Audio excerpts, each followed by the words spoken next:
You are looking live into the man cave in Myrtle Beach, South Carolina, and we are getting ready to go racing at Michigan International Speedway. Welcome, one and all, to the Frontstretch Watch Party.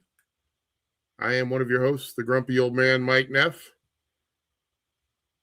The man, the myth, the legend, Dalton Hopkins is joining us today. Michael Massey is supposed to potentially jump in for a lap or 10.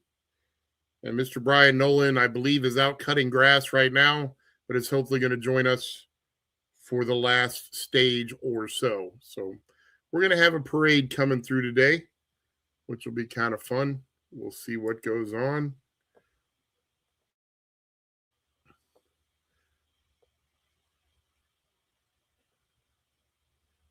That's my overlay, so we all good there. We have got people pouring in here. Thank you, everyone who comes in and joins us. We appreciate you very much.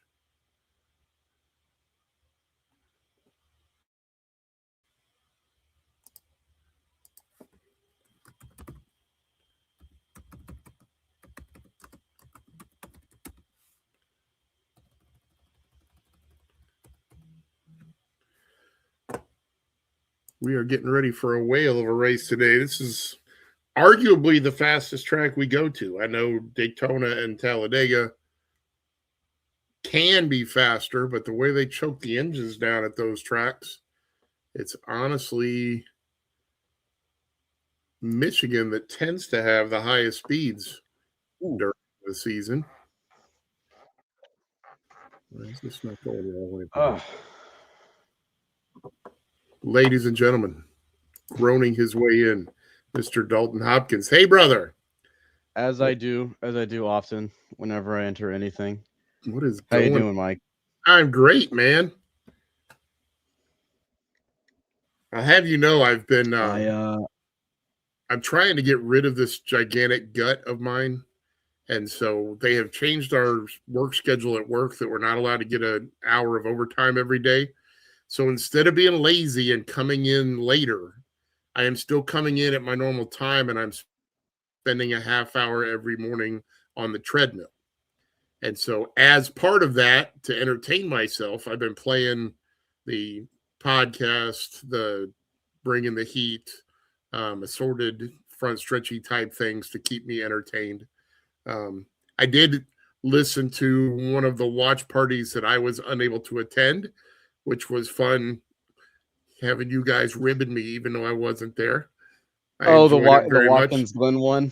Saying that I was out in the front yard yelling at the neighbors. I thought that was a hoot. I got a kick out of that. Yeah, that was a good one. I mean, honestly, like that race itself was not crazy, not entertaining. I don't think so. I mean, I guess it kind of was. It was a little bit, but we definitely had to. I like talking with Finley about the Avis track or whatever it was. Yeah, we were talking about that real long. Yeah, that was pretty good. Oh man, have you done your picks yet? Have you already decided who's gonna win? I did not get into who I'm picking. Okay. We already have the illustrious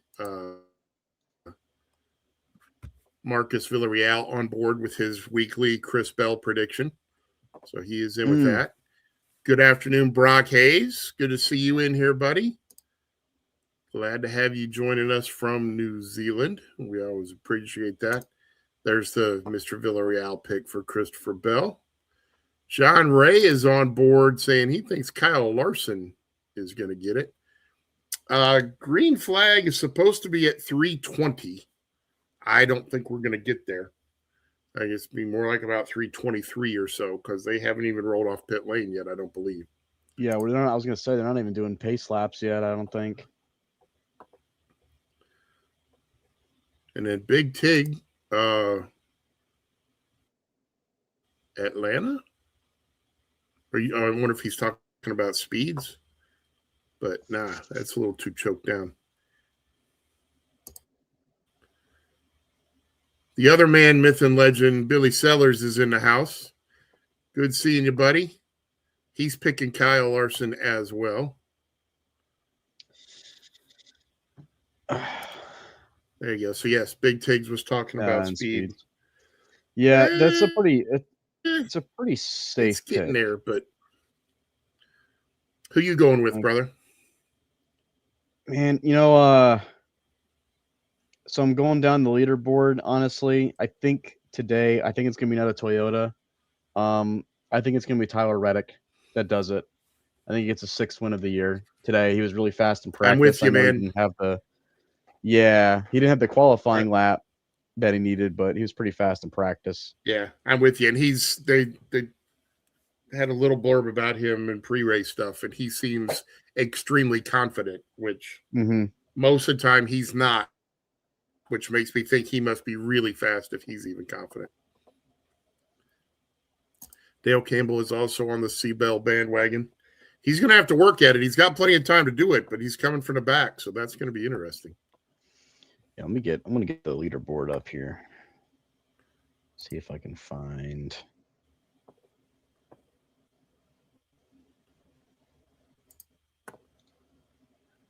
I try to get the timing and scoring up on a different screen or something just so I can follow along, because I need to know where everybody is at all times.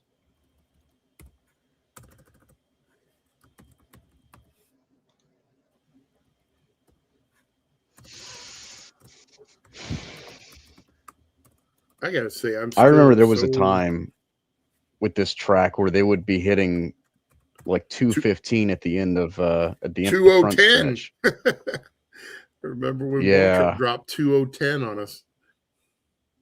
That was a long time ago. Yeah. I mean, they were getting pretty close to. I don't think they were hitting 200, but they were getting really close. I saw like 198, 199 in qualifying. The thing that I'm happy about is that this track is finally starting to age, because this is similar to Charlotte. I mean, Charlotte literally got repaved 20 years ago, and it's just now really finally starting to age because they did that polymer stuff to try to get more life out of the track. Yeah. And it almost was too much. I mean, because it's been taking forever to age. And the same thing here. We finally have got this track widening out.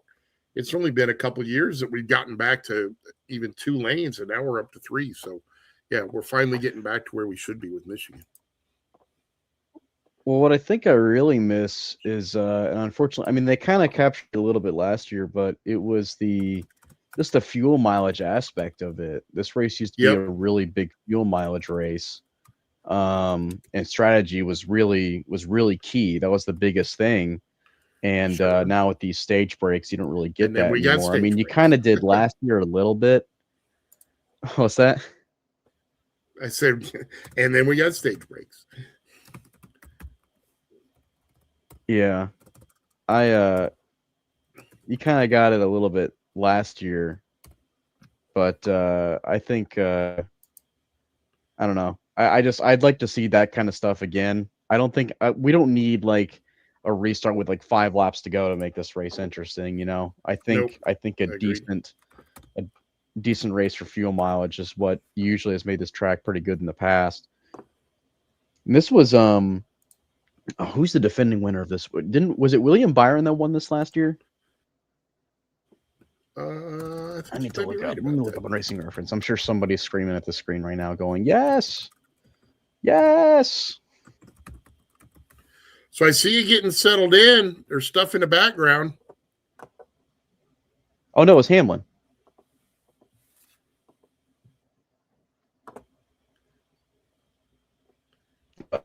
Matter of fact, Byron has never won here. Okay. Well, then never mind. Brock is going on board with Ty Gibbs. As a matter of fact, Chevrolet has not won at Michigan since 2017. I was to say, I knew it had been like 9 or 10 years. It's been a bit, which is which is a thing for sure. Yeah, Big let's see. Tigs is like 1, 2, Benny. 6, 7, 8, 9, 10, 11. 11 races. They have not won in 11 Michigan races. Yeah, that's crazy. Superfan Molly Castellino's on board, wishing us a happy race day. Glad to have you. And then Tuttle's thinking about the good old days. We miss the good old days, those of us that are old enough to remember them. Speaking of the good old days, Godspeed to Gentleman Ned. I mean, we knew it was coming. Yeah. We just didn't think it was coming so soon.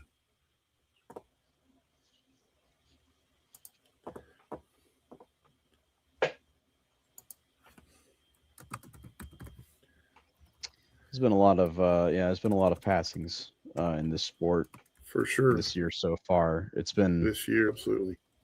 It has not been an easy year. I mean, Ned Jarrett, was kind of, it's like you said, it was like you sort of knew probably wasn't going to be very much longer, but it was very sudden still. I don't think anybody really saw that coming.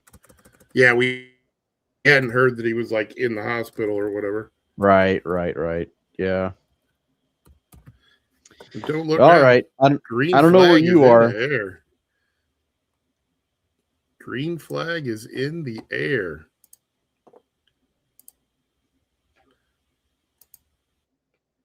It really sucks that Carson Hocevar didn't get the pole, but he still starts first for his home track. Right.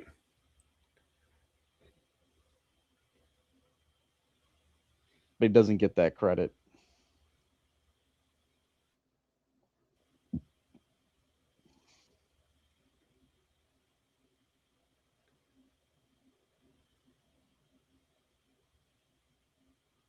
Shout out to Bobby Pierce for winning the Dream last night at Eldora. 13th to 1st. How many is that for him?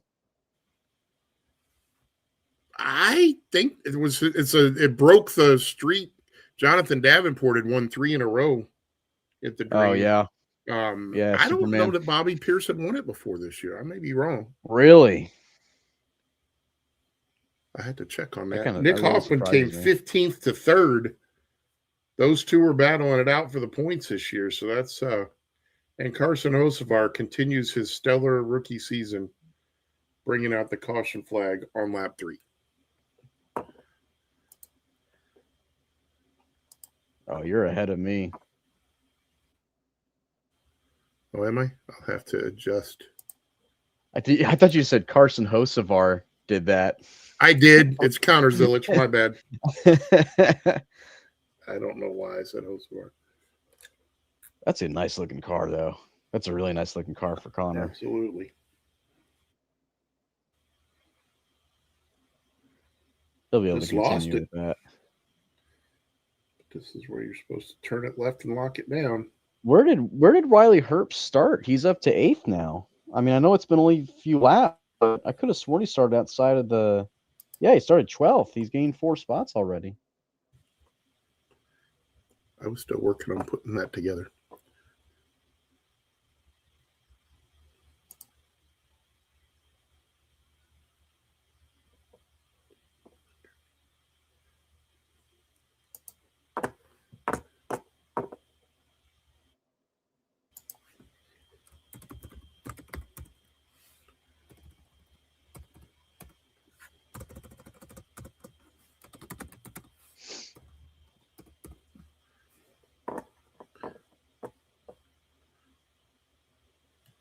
But anyway, as I mentioned earlier, so you're getting all settled in finally.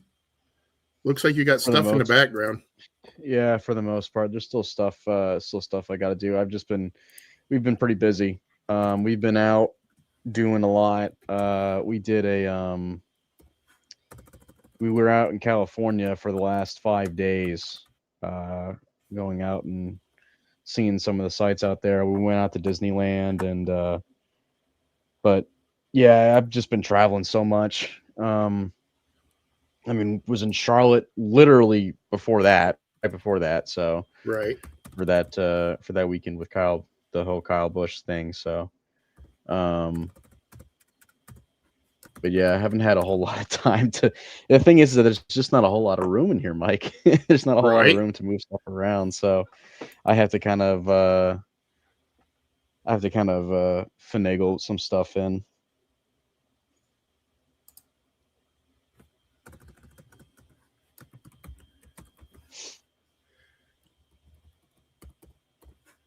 So I'm curious, and if it's like top secret, you're not allowed to tell people.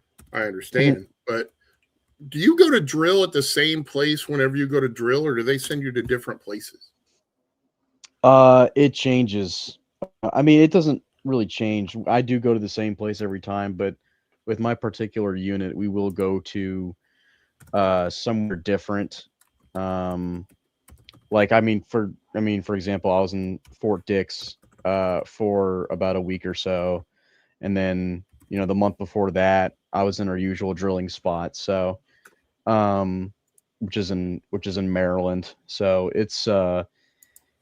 but it's really just those two locations. It's not like we go to a different one each and every time. It's really just those two.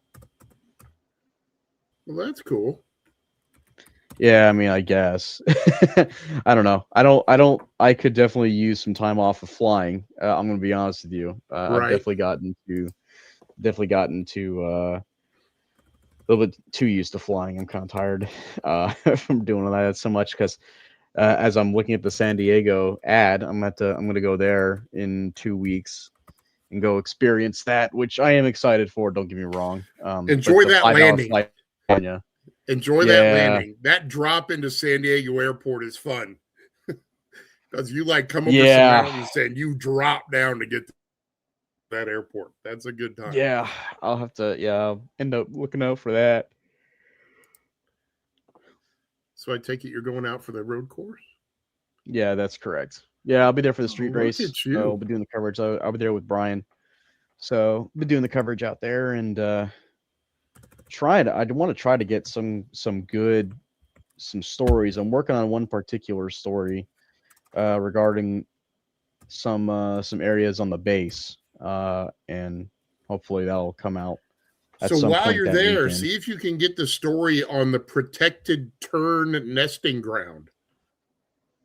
The protected what? Right dead in the middle of the base, there is a section that's fenced off that's just like rocks and some weeds.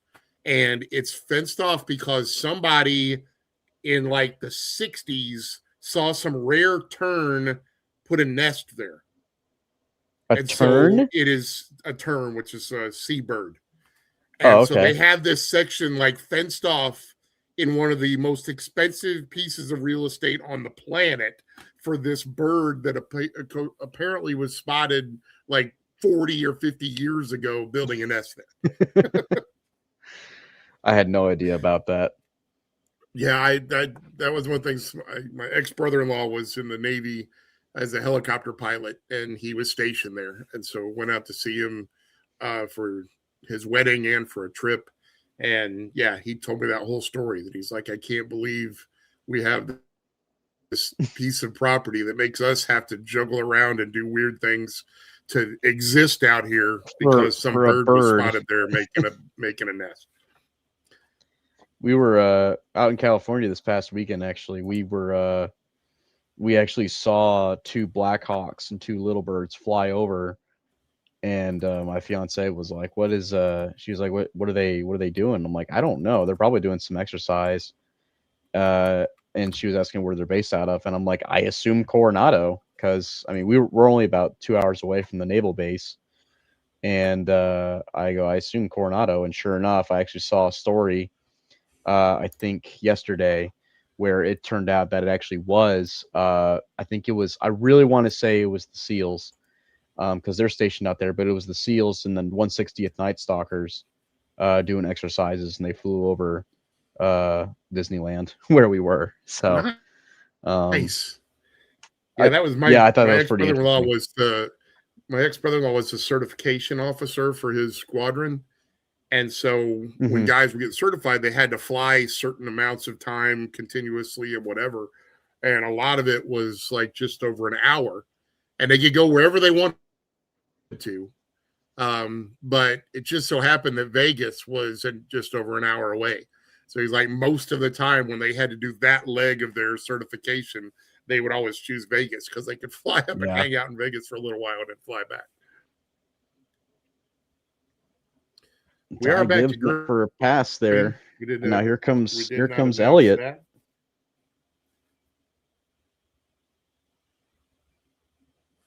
All right, so I should probably get myself paused so that we're in semi-sync.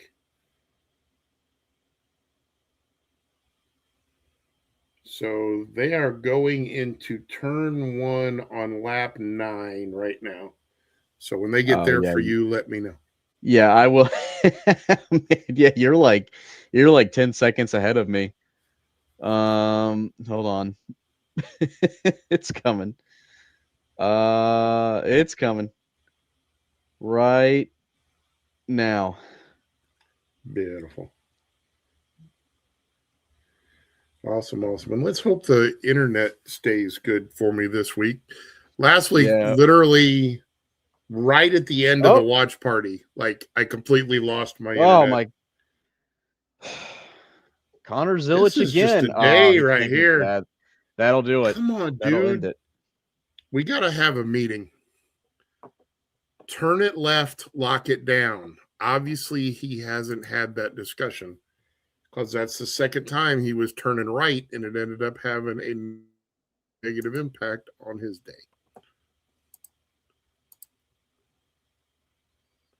Turn left, lock it down, live to race another day. 2 cautions already. And both for the 88. Yep. Brock, hey, I would disagree with you, brother.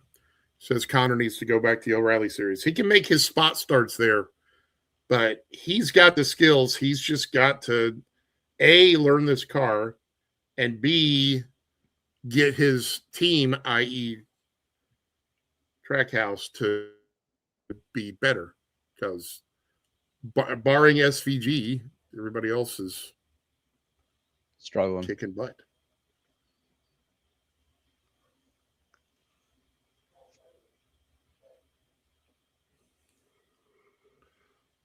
Speaking of SVG, where does he run right now?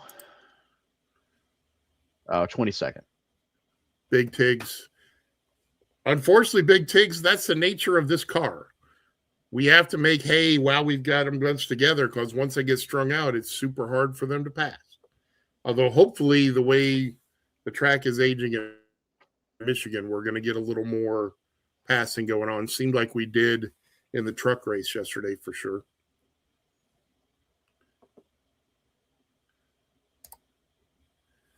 I don't know if this is the way the day's going, Billy. We just got to get a little settled in here. Everybody's amped up and ready to do the first green flag session of the day. So we got to cut them a little slack. Not a lot, but a little. All right. I'm going to be right back and pour myself another drink. Okay.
Here we go. Finally got the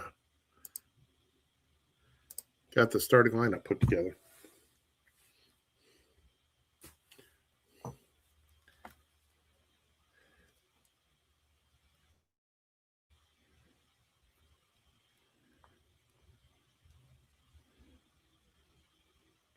And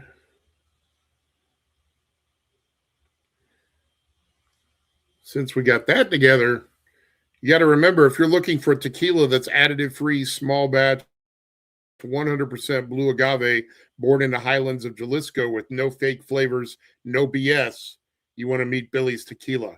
Life's a race, so celebrate the race of life. Remember to order at billystequila.com. Use code RACER to get 5% off of your order.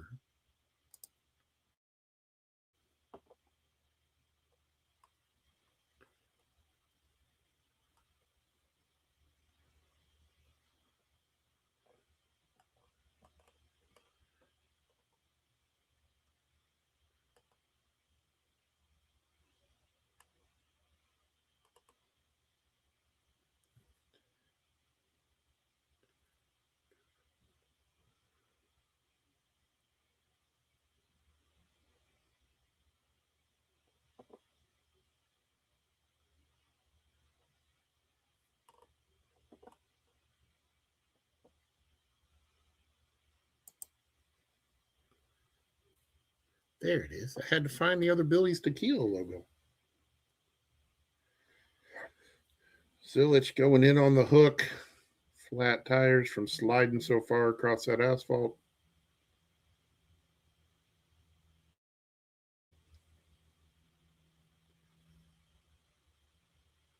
Hopefully they'll be able to piece them back together and come out and get some more laps in. Nothing else, just to get the experience that he needs in this car. Because I just feel like he's not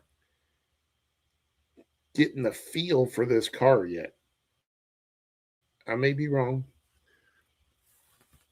But we are going to see once he gets to San Diego, because we know he can run a road course.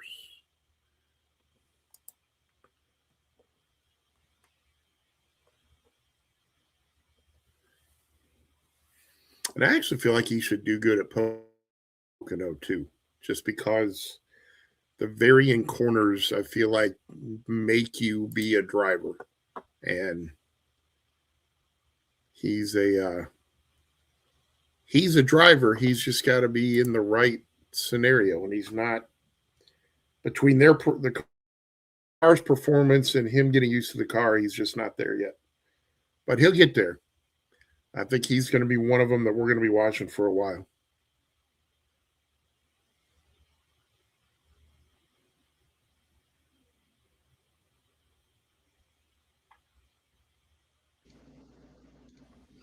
Okay, I'm back.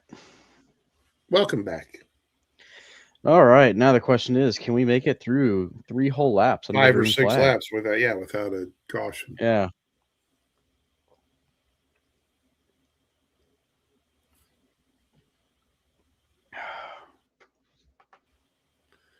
Tig saying positive things.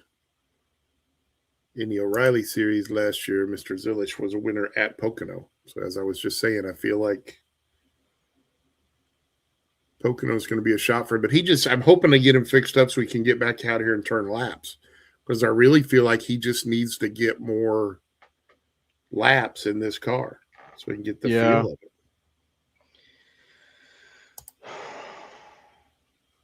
Billy Sellers is bailing on Byron.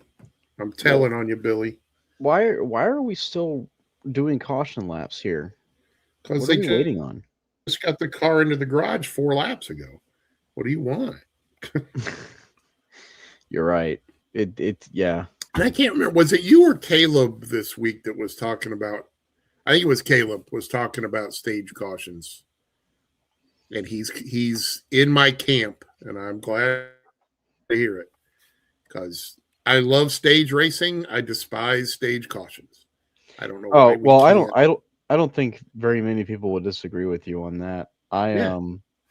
No, I'm the same way. I mean, I was saying earlier, like the whole idea of stage cautions completely kills all 85% of strategy. Yeah, it kills all the strategy. And this is a track that has really benefited from strategy in the past. From those strategy storylines. But we don't get those anymore because of the stage cautions. So I agree. I'm okay with racing for stage points. I'm okay with that. Seriously, I've always kind of thought that they should award points in the middle of the race, just because some guy will be having such a great race and then they'll get taken out on 3/4 of the way through. They should be rewarded for something. Yeah, and they have nothing to show for it. I completely agree. All right, now they're gonna restart, I guess. Looks like it, coming out of turn 4 with that beautiful blue Corvette pace car.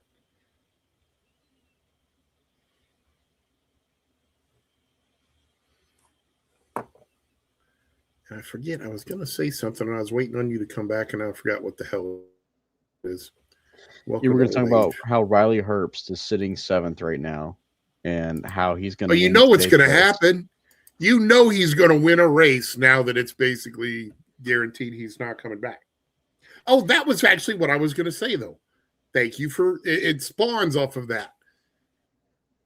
They were talking during a truck race yesterday that somebody had talked to Corey Heim like this week and asked, if it was a relief to know where he was going to be and what ride he had. And he said, I've known for 2 years that I was going into that car next year. I'm like, dude needs to go to the World Series of Poker. Because if he's known for 2 years that he was going into that car and he hasn't as much as cracked a smile when people have talked about where he was going and what he was doing, I mean, that's impressive that he kept that under wraps. That tells me that he didn't actually know that's what was happening for 2 years. He probably didn't really know that. He probably assumed it. I mean, like everyone else did. Everyone else pretty much guessed that was going to happen. Yeah, I mean, I know he's been doing sim work for him and all, so he was getting whatever pay he was getting out of the deal. But I was just like, because I've been screaming from the mountaintops why in the hell he's not in a car. And I really don't understand why, even if they knew he was going this route, they didn't get him in one of those JGR O'Reilly cars for this year. Well, I feel like that could have been done. That's the whole thing between he and Ty Gibbs. Like he and Ty Gibbs have, which is just stupid. It is stupid. I agree. But in the grand scheme of things, and I would fully put this on Joe Gibbs for too. Why are they not in a room alone saying, all right, whenever you two are done and one of you comes out alive, we'll consider this, over and done with? Because there's no reason that some pissing match about getting dumped or something is keeping the best driver arguably coming up in a sport right now from being in a car. That's just stupid. No, I agree. I think I mean I don't understand. I don't know if it's just like I don't know if I agree. Like if I was Joe Gibbs, I'd be like, look, I don't really care what kind of beef you two have. He's a great driver. He's in the Toyota pipeline. He needs to drive for us. And we have spots open. Like I would rather have him in an O'Reilly car than some of the other drivers that are currently in the Joe Gibbs O'Reilly program right now. Yep, I'm with you. So, and I just I feel like at that point it's like, you guys not liking each other is not going to cost me money, because there's no doubt Joe Gibbs Racing would be making more money and successful if they had Corey Heim in the O'Reilly pipeline. Completely agree. But Ryan Preece going around Dennis. Mm-hmm.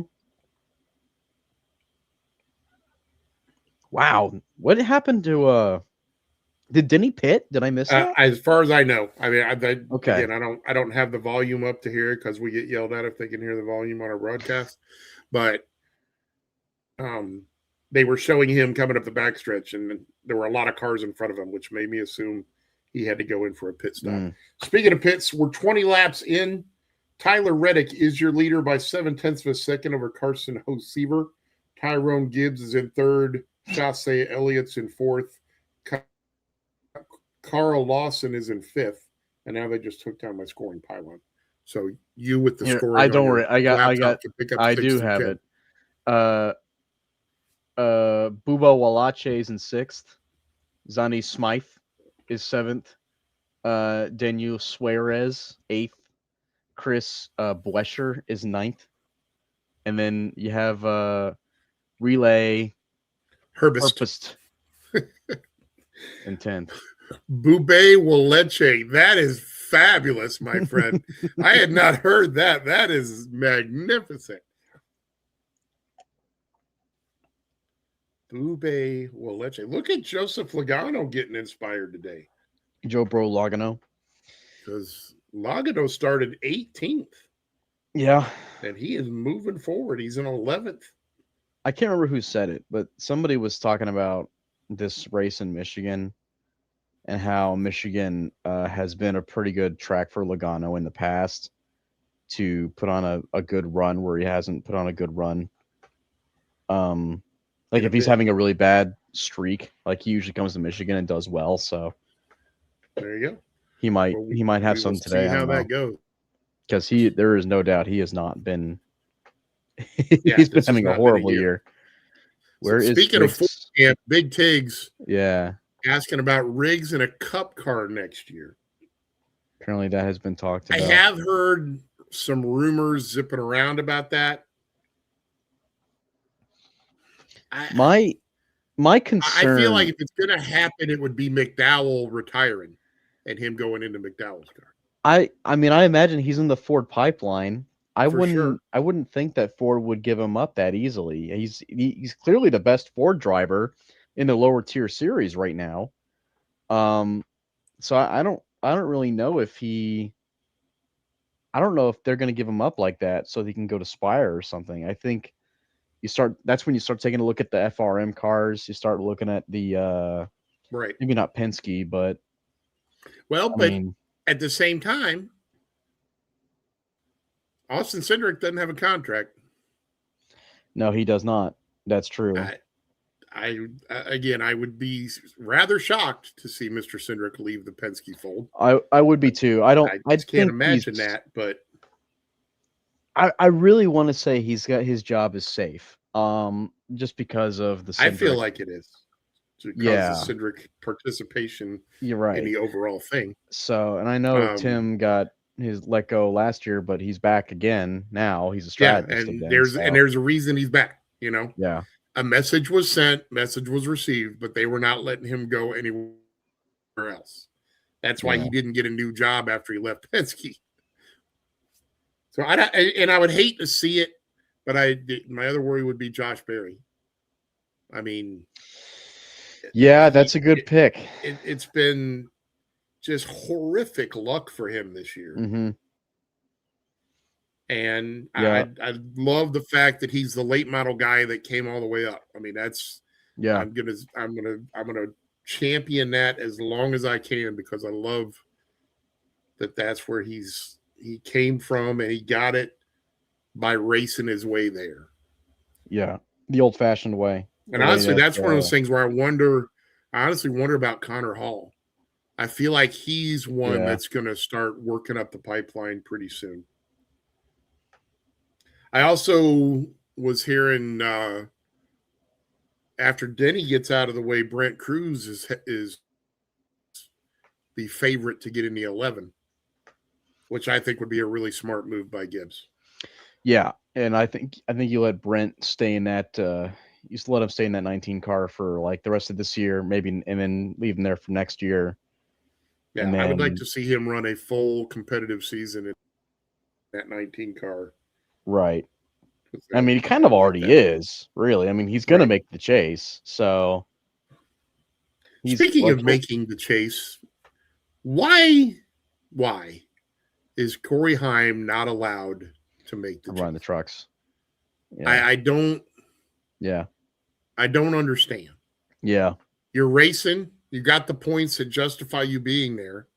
You aren't, and I understand if you aren't declared for something, but he's not declared for anything. It'd be different if he had declared for O'Reilly and then tried to change his mind because he's beating the crap out of him in trucks.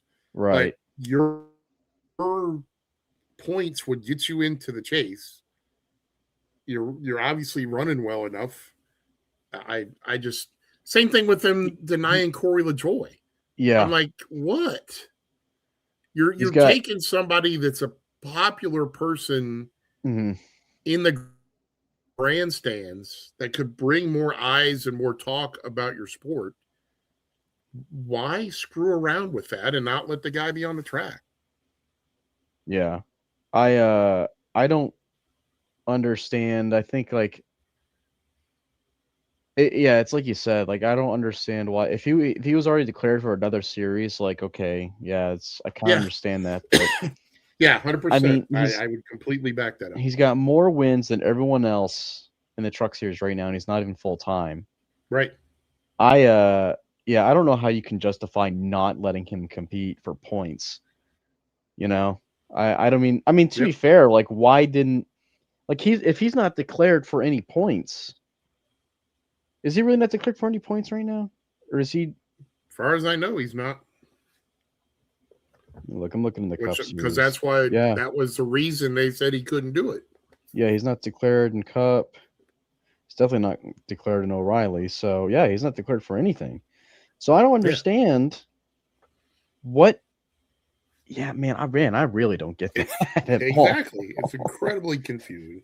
Oh man.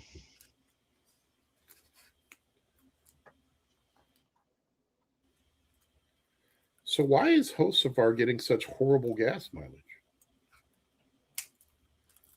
They were showing burn statistics, which get excited because we will see the burn bar today. We got to bust out the old "We Love the Burn Bar" banner last week. Finally. Well, Corey Hyman, he is declared for the points in the trucks. Oh, He's really? 11th, but can't run he can't qualify for the chase. If that's my understanding.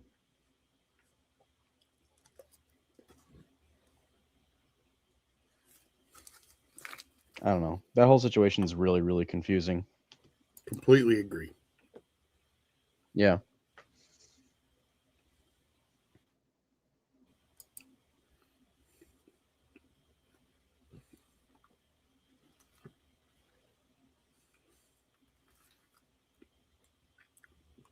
I will say I wish I was going to San Diego, not because I want to see a street race because I despise them. But I would just want to be shooting photography and set up at an angle where I could get pictures of stock cars driving in front of an active aircraft carrier. I just think that would be the coolest thing. Driving in front of an aircraft carrier, driving in front of like some parked fighter jets or something. That would be really sick. It'd be cool. I don't know how close they're going to be to it, but if they ran by the officers club, because that's where the famous bar scene from Top Gun took place. Yeah, that would be a cool thing as a backdrop. It's not going to be too far off. I actually did look it up on the map. I will be going there at some point. Because I actually have my own mug, believe it or not, from my time when I was on a Navy base. But nice. No, I don't think it's not like right next to the track, but from what I understand, it's like obviously less than half a mile from it. Gotcha. It's pretty close.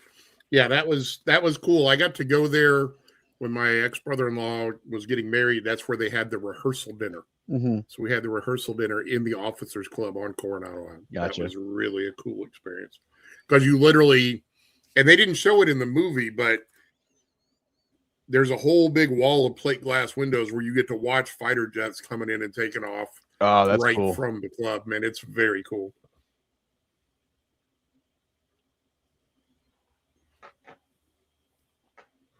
So we are inside 10 laps to go in stage number 1.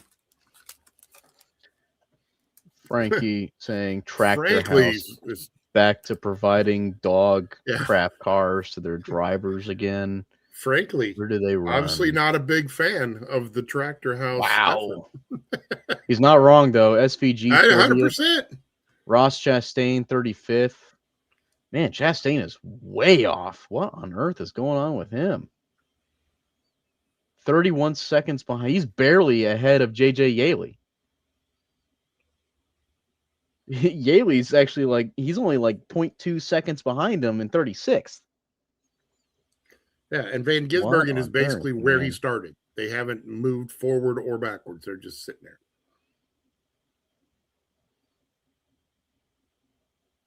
Yeah, Ross Chastain. So I was confused yesterday. I saw some stuff coming out from Richard's press conference that he was set to announce at Michigan that Kyle was signing an extension. Yes. Which wouldn't have surprised me because where else is he going to go? But at the same time, like 3 hours before that press conference, like 3 hours before that press conference, I saw some kind of a statement that said Kyle had told Richard that he was going to retire at the end of this year. So I'm like, what is going on? 34 with a flat left rear. Yep. Gilliland's he's coming in. Chastain's going to get a gain of spot. Oh, good for him. And he has just been passed by J.J. Yaley. There you go. Good. So he actually didn't gain a spot. He gained a spot, but then he lost it. And Brock is on board with the track house bashing.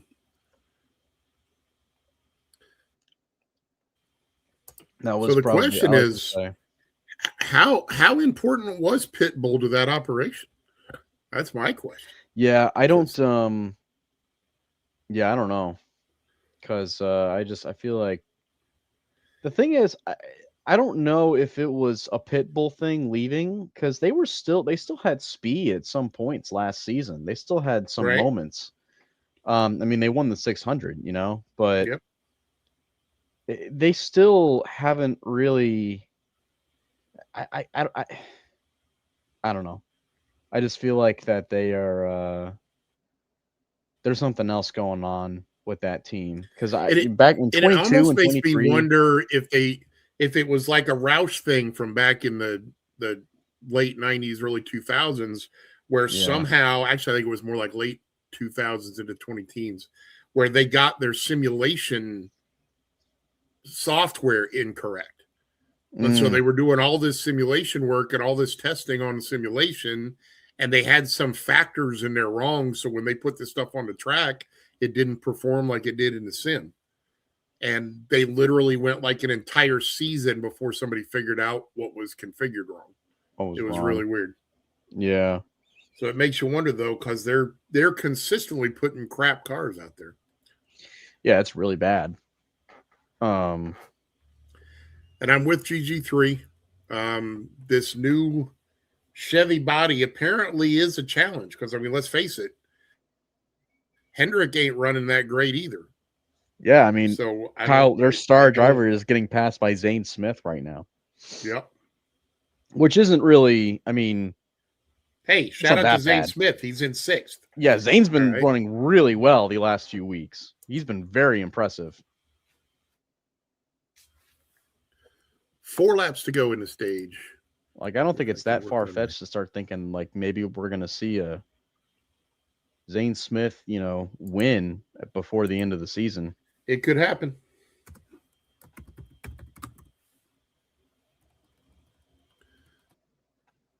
I thought we were going to see it last week. Yeah. Yeah, I did too. I was really excited for him. I really thought that when he stayed out, I got excited. And then, who was it? Hamlin was just closing so fast. And then when he came in to get those 2 tires, I was like, okay, no, he should be able to like blow right by them. And then he didn't go anywhere.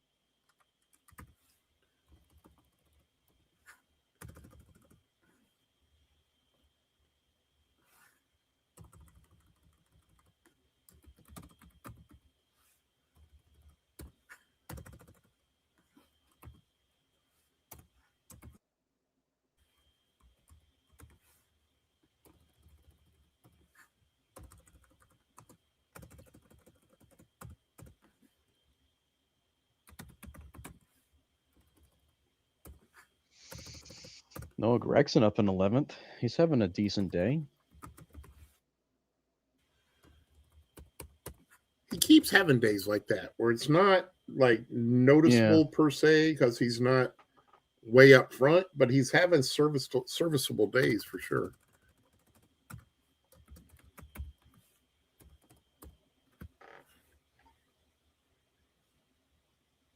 So I saw earlier Denny Hamlin reported that he is effing loose.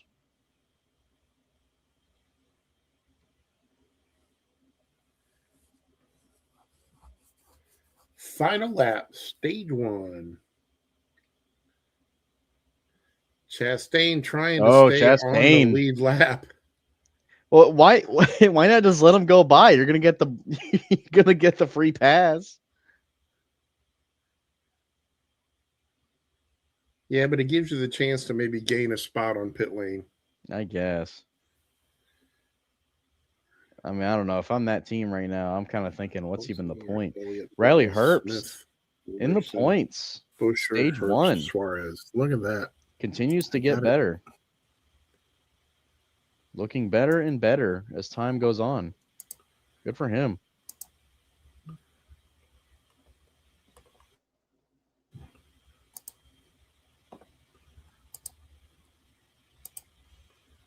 And boom. Just like that, one stage down. Ta-da. By the way, shout out to MySpace Hotels because they are on board with my kind of ideas for racing. Because if you listen to their commercial spot that runs during happy hour and during Bringing the Heat, they make mention of the month-long endurance race. And I'm like, sign me up. Can we do a 31-day NASCAR race? Oh, God. Let's make it happen. I mean, literally like teams of 15 different guys driving. Like your pit crew's got like 45 people so they can stay alive during the thing. We can barely handle a weekend month. as it is. A month long. I am sign me up. We talked about this a few weeks ago. I want to do the 24 hours of Daytona at least once, just because I've never been there for it.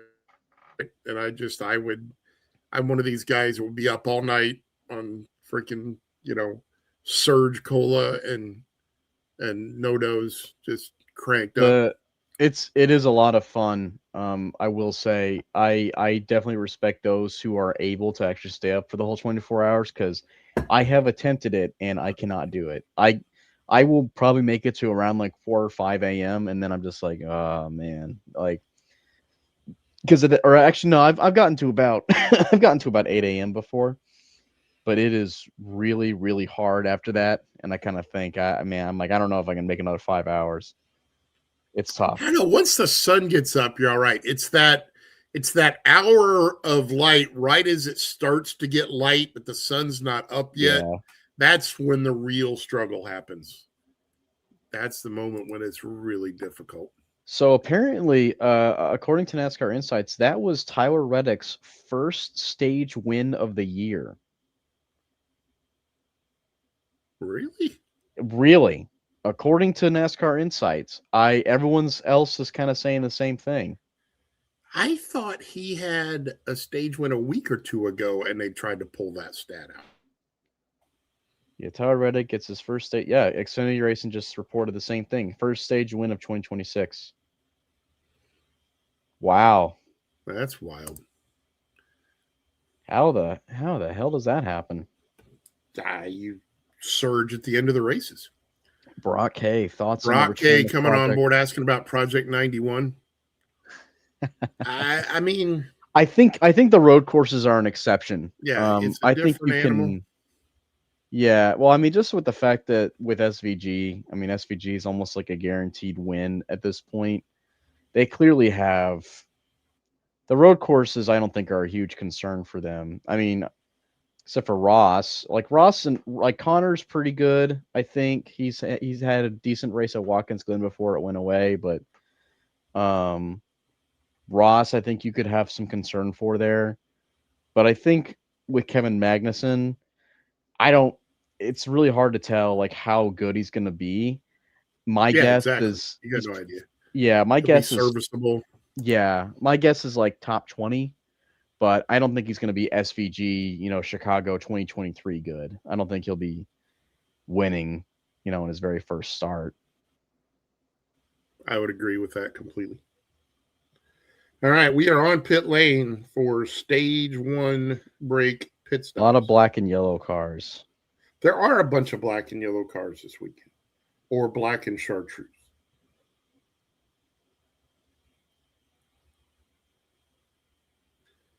Oh, wow. Man, there's all sorts of cars jumping out in the line back there coming up through the pit. Very fast stop. I don't know if that was a fast stop for Gibbs or a slow stop for Reddick.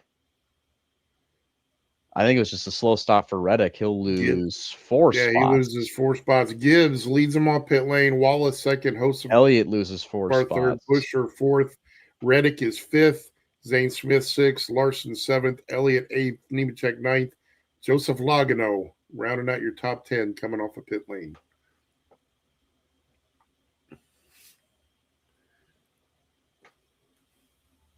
Austin Hill running 16th right now. Oh wait, no, that's never mind. That's the that's when they were coming down pit road. Yeah, I gotta wait for them to cycle through. Gotta wait for them to go across the line again.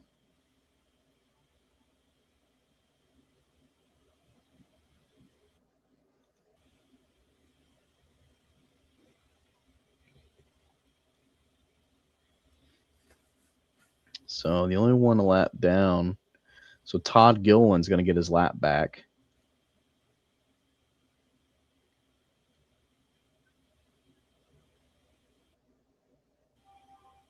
Because he was the only one that was a lap down.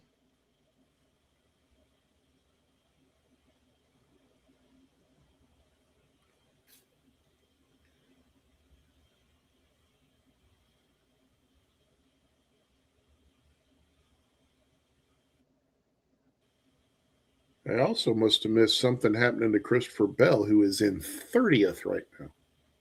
Right behind William Byron, who's been running like a bag of hammers today. Yeah, they got to cycle through the... I think Bell is 21st. Because they were cycling through... That was for when they were on pit road. Right.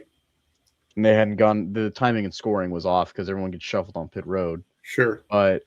Yeah, he's showing 22nd on the latest scroll that went right, through. But Ross Chastain still got a pit. Unless he stayed out, which who knows? I don't think he would do that. Be a crazy gamble, but yeah, you never know.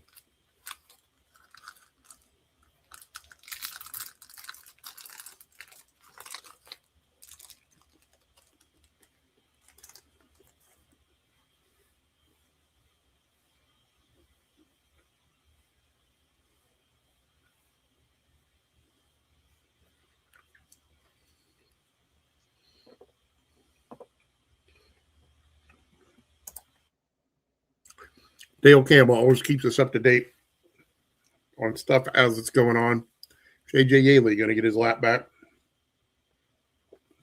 I don't think JJ Yaley was a lap down. Look at Martin Truex Jr. He was ahead of Ross Chastain. Looking sharp as always.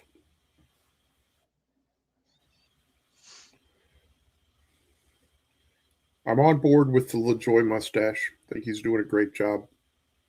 Man, I forgot. Yeah, there's Martin. I haven't seen Martin in a long time. I miss Martin. I used to love talking fishing with him in the garage.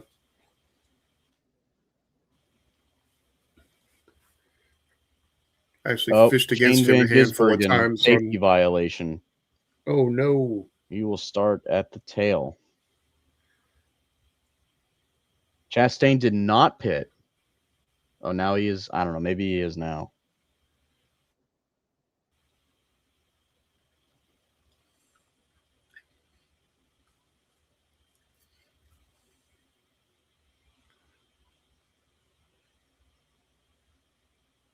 He's not up there. No. So I'm guessing he pitted late. Yeah, I think he pitted. And it may be one of those deals where they're like, look, we're going to be at the back anyway. Let's let everybody have the chaos on pit lane, and we'll just come through afterwards. I think that's what it was. A beautiful Oscar Mayer paint scheme with those jackass chrome numbers. Chris Buescher was going to restart top 5, but makes a second stop because of a hood pin that came off. A terrible development. Denny Hamlin came down again also to top off on fuel.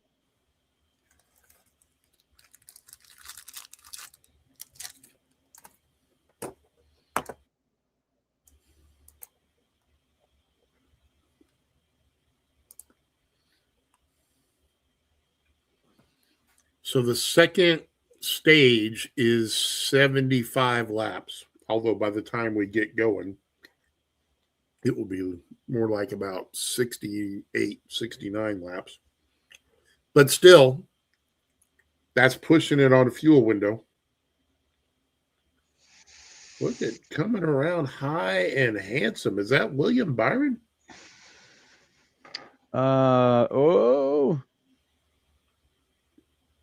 William Byron's in an orange car. I think that's Ty Dillon. If we're talking about the same guy. Oh, it might be 369. Yeah, I think you're right. I think that was Dillon. Just sailed it in on the high side and let it eat. Both Legacy Motor Club cars in the top 10 now. Shout out, by the way, to our boy Trey Lyle. Congratulations to you for outkicking your coverage by a long way and getting Storm to be your wife.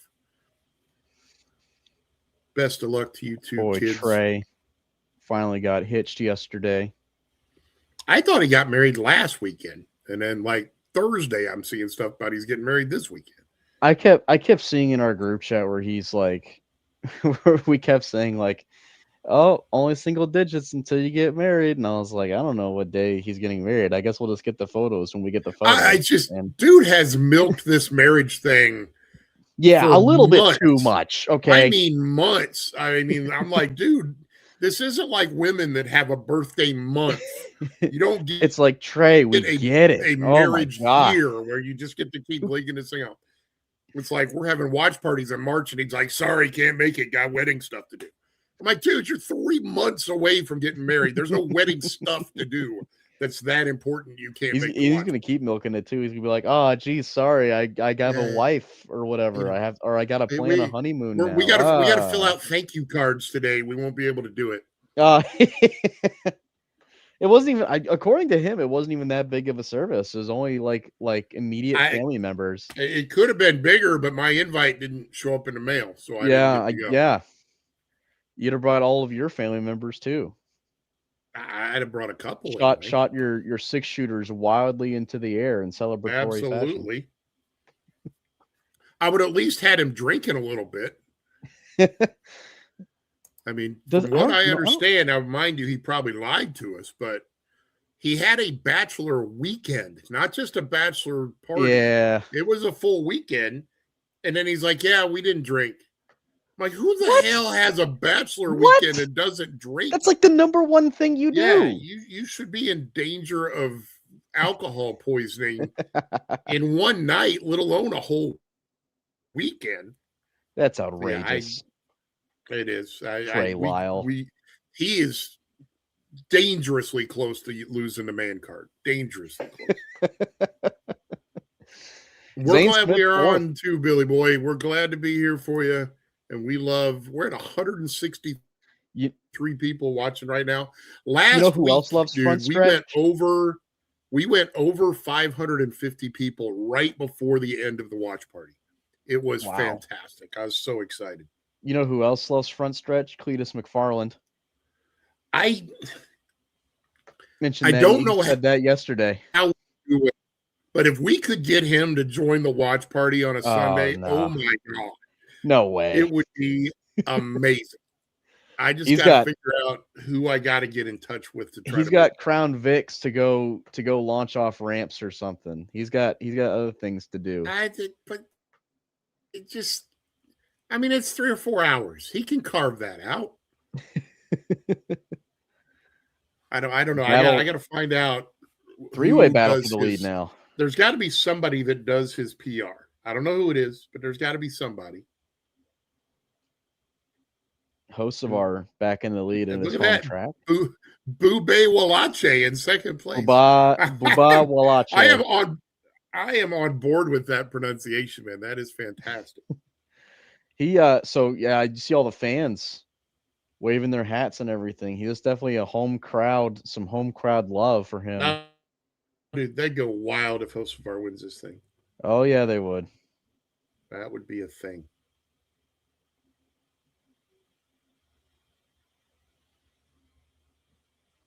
And none of those 3 drivers have ever won at Michigan. Well, Eric technically did in the O'Reilly series. Right. You know what? Brad did too. Now, come to think of it, Brad did win back in I thought 2009. Brad won a couple 3 years ago. He won in 2009. I remember because that was the race where Kyle Busch and Vickers got into it with like 2 laps to go, and Brad just snuck right by him on the outside. And Busch and Vickers were like yelling at each other on pit road. That was when Brad was with Junior Motorsports. Yeah, I agree. Big Tig. Zane Smith up to 5th. Yeah, man. Zane's been doing well. Great race. A lot of good. You know, Brock, I didn't even think about that. Party. We should have done that yesterday. Got somebody to wear like a GoPro on their head to just be there streaming the wedding. God, how did we drop the ball on that? That could have been live comments. Have one of those things where like comments can be read, like a speaker reads the comments out loud. Just have a screen on the wall that's just scrolling through the comments as they're coming up. have a hashtag Trey gets hitched. Herbst up to 7th. And yes, Dale, Mr. Carson, host of our from Michigan, as is Eric Jones and Bradley Keselowski. Some really, really impressive runs for some of these guys. Yeah, man. Some people you don't expect. A lot of underdog stories in the top 10. And I was just, I hadn't seen any articles about it, which is on my fault because I'm sure they've been out. But I was hearing them talking about the lineup of athletes that Jimmy Johnson is bringing into the fold at Legacy. Mm-hmm. That there's like 25 or 30 different athletes that are all joining into this thing. How does that? That's going to be interesting. Yeah. How does that look? What does that look like? That's going to be, I'm really curious how that's going to. Yeah. I mean, it's almost like a hedge fund kind of thing. I mean, will that even affect their on-track performance? I think that's the biggest thing. Again, speed costs money. That's always has been and always will be the mantra of racing.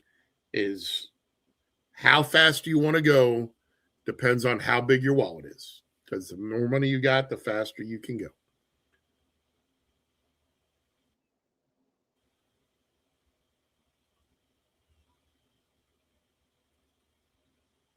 Look at Tiggs says it looks like a large boardroom is what it looks like.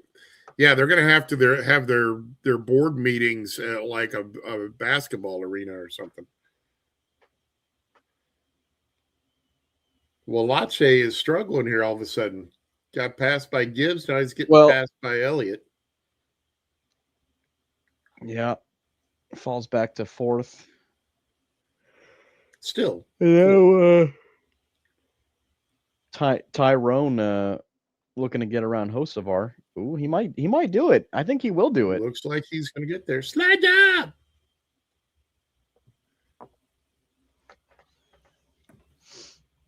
Been a lot of lead changes in this race. Oh no. Rochester Hills, Michigan native Brad Keselowski in the wall. Puts it into the wall, brings out our technically 4th caution of the day. So we had 3 cautions for cause now. Wow, I never switched that back to green when I went green. Shame on me. I suck.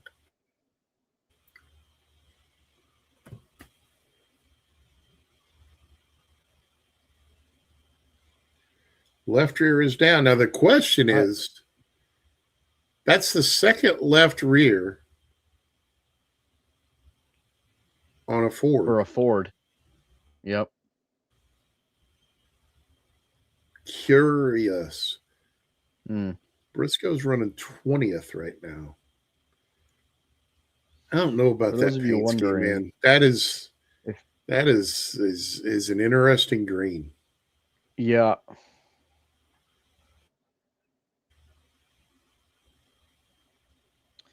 Why does Brad put that black liner underneath his eyes? Trying to cut down on glare. Is that? I mean, is that I what mean, it is? that's what as far as why baseball players wear it. Okay. Because you supposedly get glare from the light shining on your high cheekbones. Okay.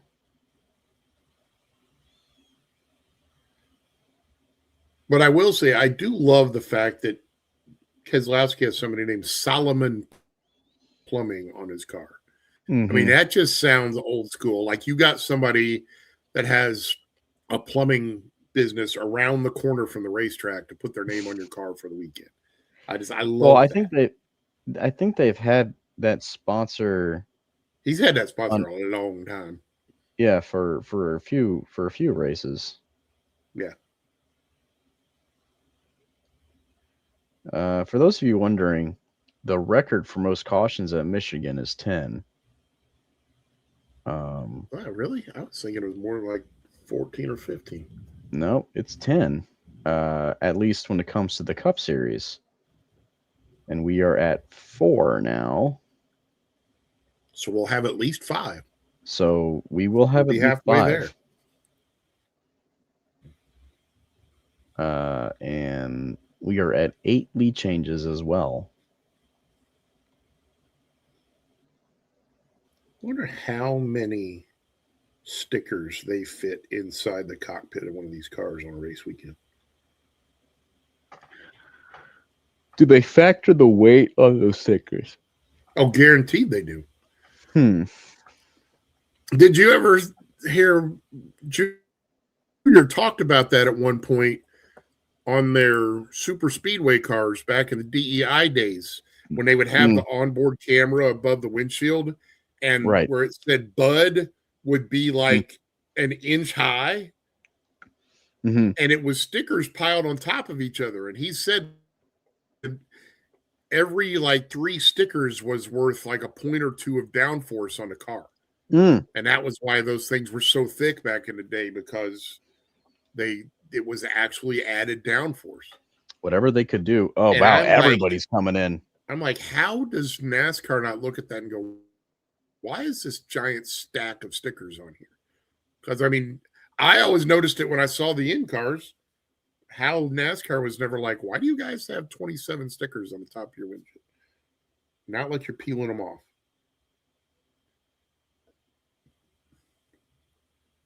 Whoa. Oh, there's an accident. Ty Gibbs runs into Ryan Preece on pit lane. Oh. That could be a thing, especially for Gibbs, because it Chase was right Elliott front. Wins the race off. With Ross a 2-tire Chastain. Stop. Looking like everybody's going 2 tires. Nobody in the top 10 went 4 tires. Ross Chastain, I think, took no tires. Oh, yeah, Ty Gibbs. There you go. Yeah, Preece was trying to get in. Slams into Preece with the force of 1,000 suns. Premature release for Ty Gibbs. Yep. So Preece can go around, which means he'll be starting at the back.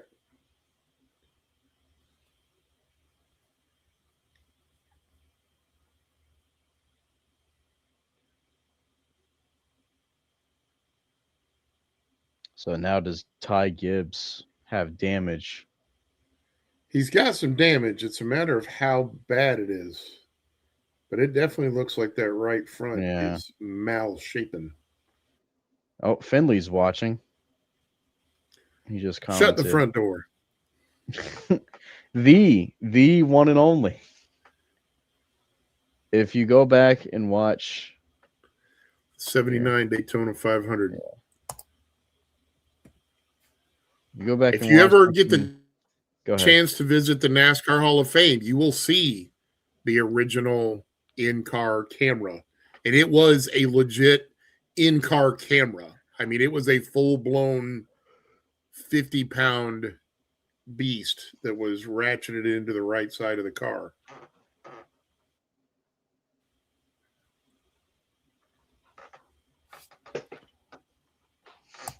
And Finley says Benny was the only one in the entire field who agreed to have the camera because it was Benny.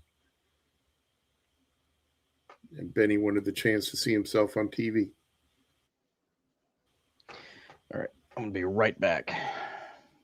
We'll miss you again.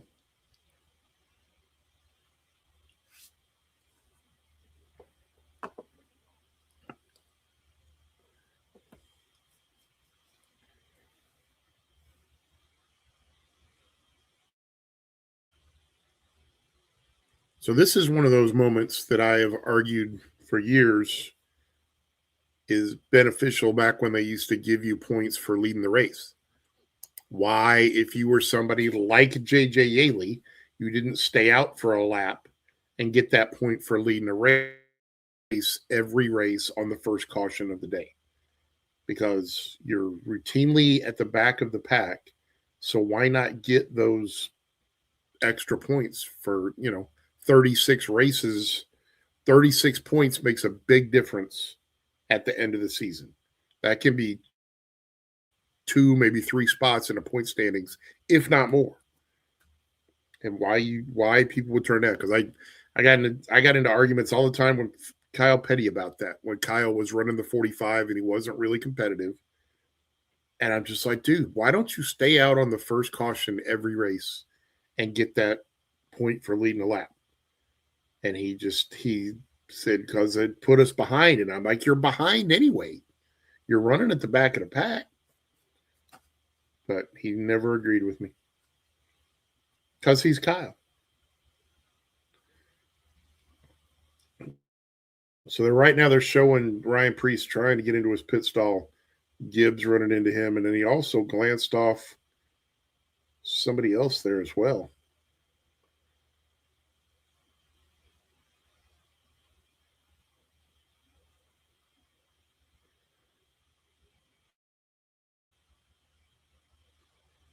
It was Chastain that also got part of that.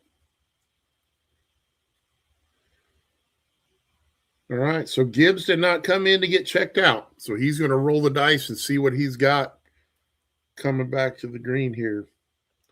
We are going to be on lap 26 of 75 in stage 2, 71 laps into the race.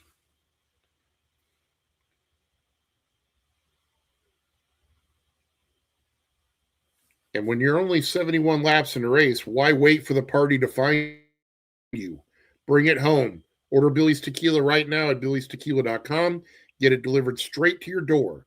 This isn't your average tequila. This is additive-free, small batch, 100% blue agave, crafted for those who live bold. And remember, use code RACER at checkout. Save 5% on your order. Pace car is down onto pit lane.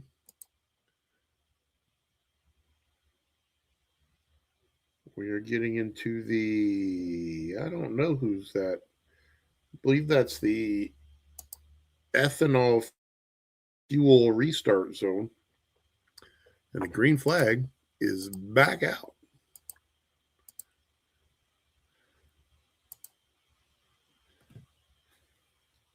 We're 5 wide, well, 4 wide, I guess, back there in the back. All spread out. Slightly reminiscent of what you will see at Pocono next weekend when they do that big fan out on the front stretch. In case you're not paying attention, Dennis Hamlin is now 11th. Excuse me, 10th. Whoa.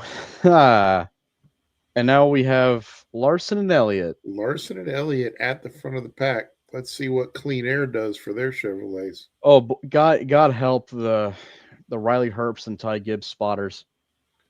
Yeah, no doubt. Your basic difference is you got some Herbst has got a green door panel on the side skirts and around the front. Side skirt. That's basically all you got, which is so easy to see when they're going into 3 from the spotter stand. Yeah.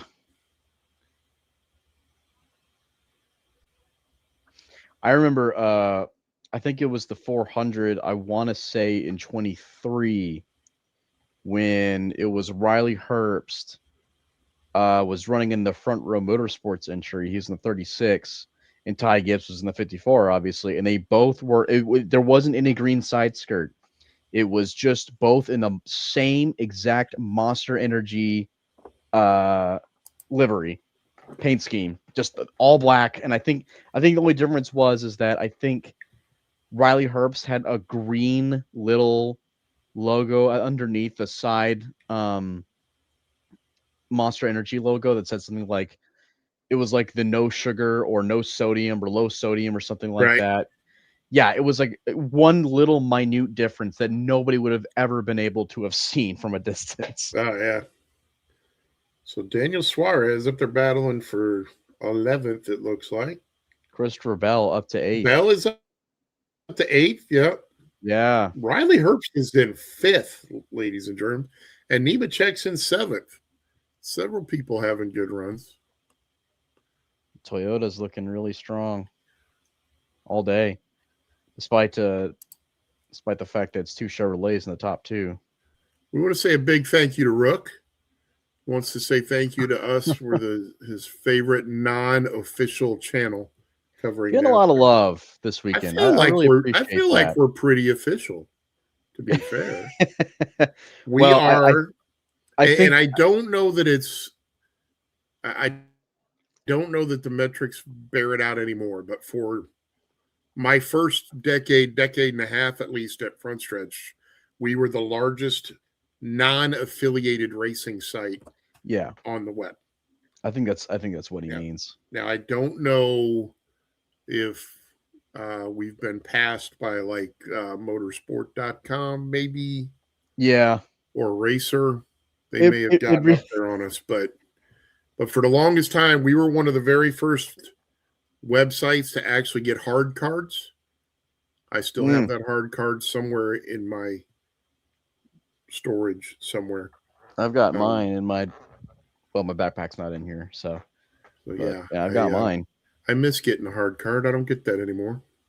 Well, they only allow 2. I know per site which nowadays. Is just really, which I also don't agree with. But that's a whole different. That's a whole. Yeah, we don't need to go down that path. Yeah, right.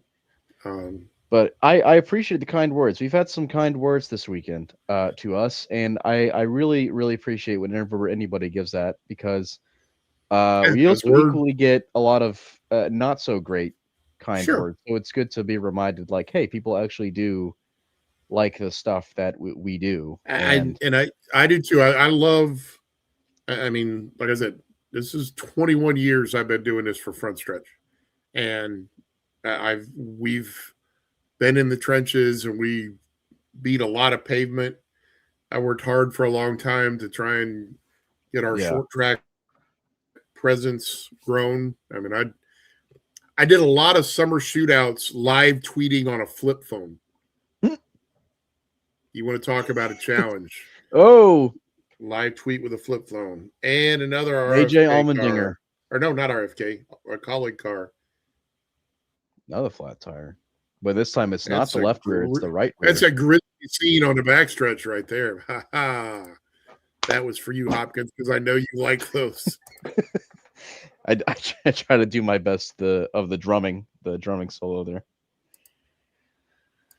All right. So that's 5. So we're going to have at least 6. We're now going to be 4 away from the caution record. And that's another one where he just flat out came around with nobody around him. And again, turn it left and lock it down. Which is what he did. Why y'all keep turning right? No, he was still going right. And see, he did not hit the wall. He did not. That's true. He'll be able to continue his race, unlike Connor Zilich.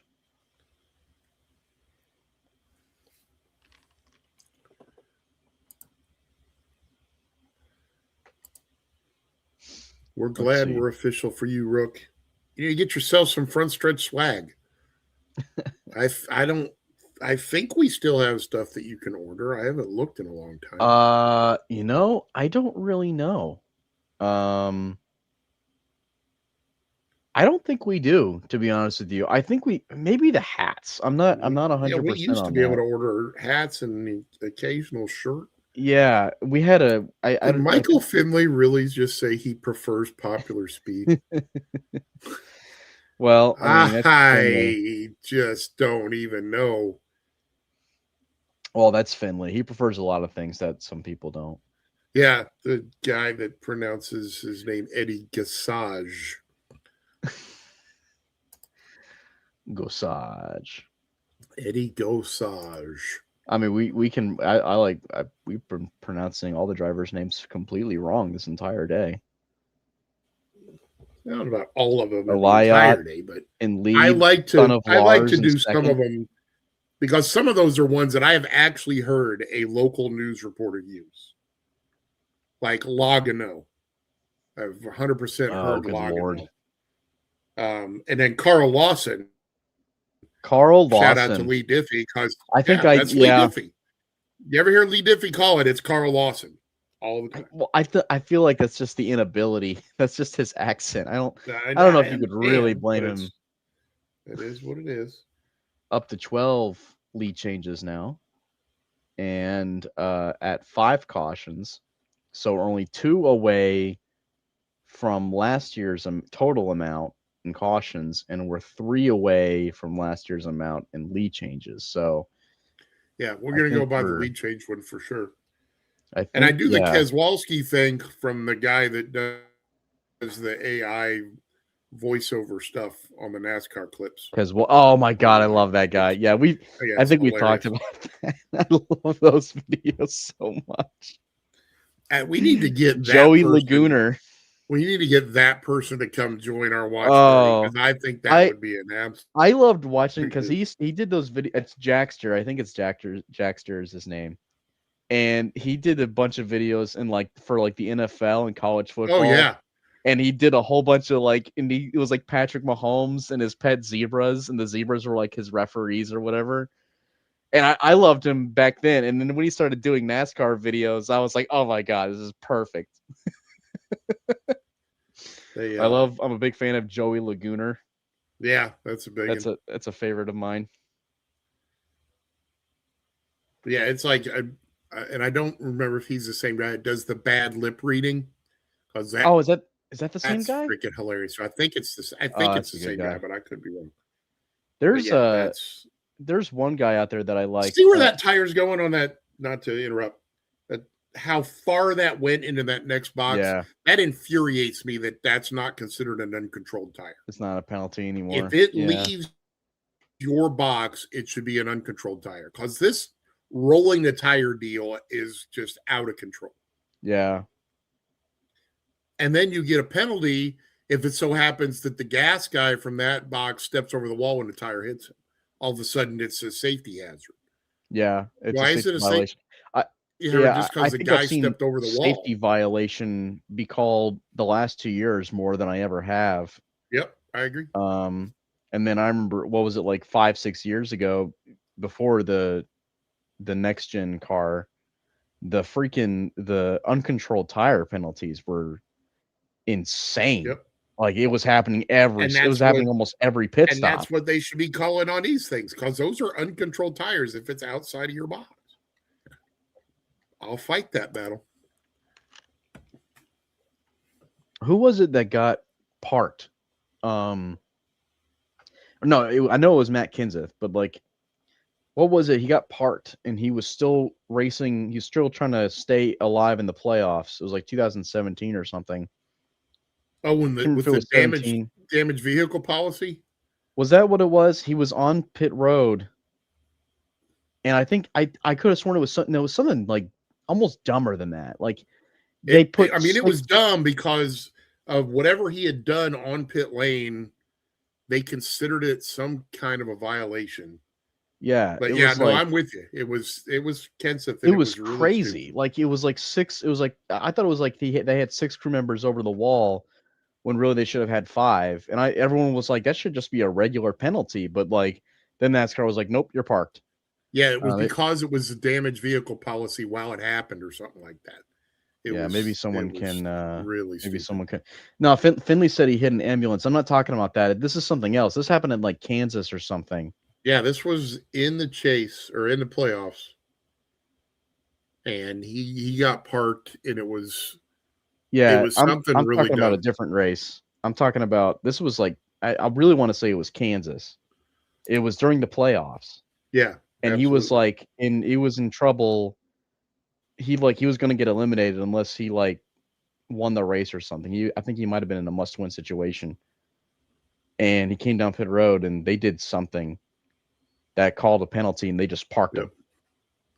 Yep. I agree with you, Brock. As soon as that tire is rolling with nobody touching it, that should be an uncontrolled tire. I completely agree. But NASCAR didn't do it because they changed the rule to have one fewer guy over the wall. So this was their way to get the teams to buy into having one fewer guy over a little bit. Yeah, have a little bit more leeway. And yes, we know he hit an ambulance. Yeah, that's what Finley was commenting. That's what I was responding to. No, I remember. Oh no! Oh, we're wadding him up on the restart. We don't even have to go back to the green flag. We got cars rolling backwards. We got cars coming up and down. Reddick. Great. Well, there goes my pick. Has been rocked. So Reddick was in it. Pick. I think. There's Austin Dillon. Austin Dillon clobbered the crap out of Reddick. Yeah, there's 10 or 12 cars in this thing. You'll see. You're going to see the watch the replay. Dillon hit Reddick late. It was not pretty. Reddick is trying to get the car fired to see if it will roll. I tend to believe that that's not going to be the case. There's also a tire laying out there on the track. Ty Gibbs has got left rear damage. John Hunter needs a wreck. Has got something going on. There's large parts of Reddick's refired Reddick's car laying on the track. Let's see. Someone got just a late hit. Oh, Hocevar. I don't understand how Reddick got sucked into that. He was ahead and I need to see that replay. All of a sudden, the car turned left. That was weird. There was so much going on, I couldn't keep track. Yeah, here, they'll show it again. Yeah. Watch this. He gets down trying to crowd Nemechek checked up, and Hocevar just couldn't react in time. Oh, man. So Nemechek, it was like a domino thing. Nemechek got into Wallace, and Wallace got turned into Reddick. I thought that was Gibbs that got into Reddick. But I don't even know that he got into him. I just think it was the way he came across behind his back bumper. Oh, I'm sorry. He got into Wallace. Wallace got into Gibbs, and Gibbs got into Reddick. See, I don't know if Gibbs hit Reddick or not. It looks like he did. He had to. Because he got he overcorrected. He got squirrely. I think Gibbs just barely touched him. Because when he showed Reddick overcorrected. We ought to see it here. I think this will be a good angle. Yeah. Oh, okay. Really. Well, I thought it was going to be a good angle. I thought it was going to be a good angle too, but he got out of frame.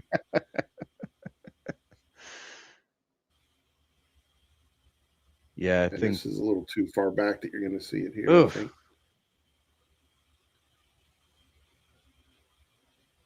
Is this Denny going for a spin too? I believe. I mean, I don't think he hit anything or got any real. Oh, here you go. Damage, but there you go. I think he barely touched him. I think he got him. If he didn't get a little bit of air loose. I think he got him air loose is what really happened. I think he came across the back bumper and it was just enough to break him loose. Well, Logano got a piece of it, I think, too. Oh, yeah, it was Hamlin spinning. Oh, God, Dillon. That was a broadside hit. Smacked the crap out of him late. Didn't even. Well, here will be the shot. Yeah, here you go. Ugh. I don't think he hit him. Can't even tell. I know. It's so close. Well, we're getting every angle they can give us. Well, yeah, God bless Prime. But Frisch Prime, man. Prime does it. They got cameras and they ain't scared to use them. Hell yeah, man. If it were up to me, I'd be up in the Prime's races for the next TV deal. I think if it was up to me, they might have the best. I would be going over to Prime and hiring all those people to put on the damn Fox broadcast. Well, yeah. I don't know. Yeah, Brock Hay. Brock's on board saying Gibbs didn't hit him, only just. If he didn't hit him, I don't know what he just did, but it was only just. It was tough. It's really close. I mean, he didn't hit him hard. Let's put it that way. Now we get a view from Hocevar driving through the infield. Thankfully, the splitter didn't dig in. I'm not too convinced that Reddick didn't get some contact with Larson. Here's a shot. I think you don't see him hit the bumper. Yeah, now they've slowed it down. No, he hit him. Yeah, he got Larson. He got into Larson too. As a matter of fact, I think that's what screwed him over because he hit Larson and it bounced him back up, and then he overcorrected. Oh yeah, here you go.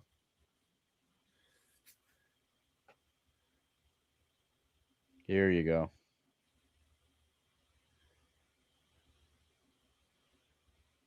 Nah, he definitely hit him. All right, maybe.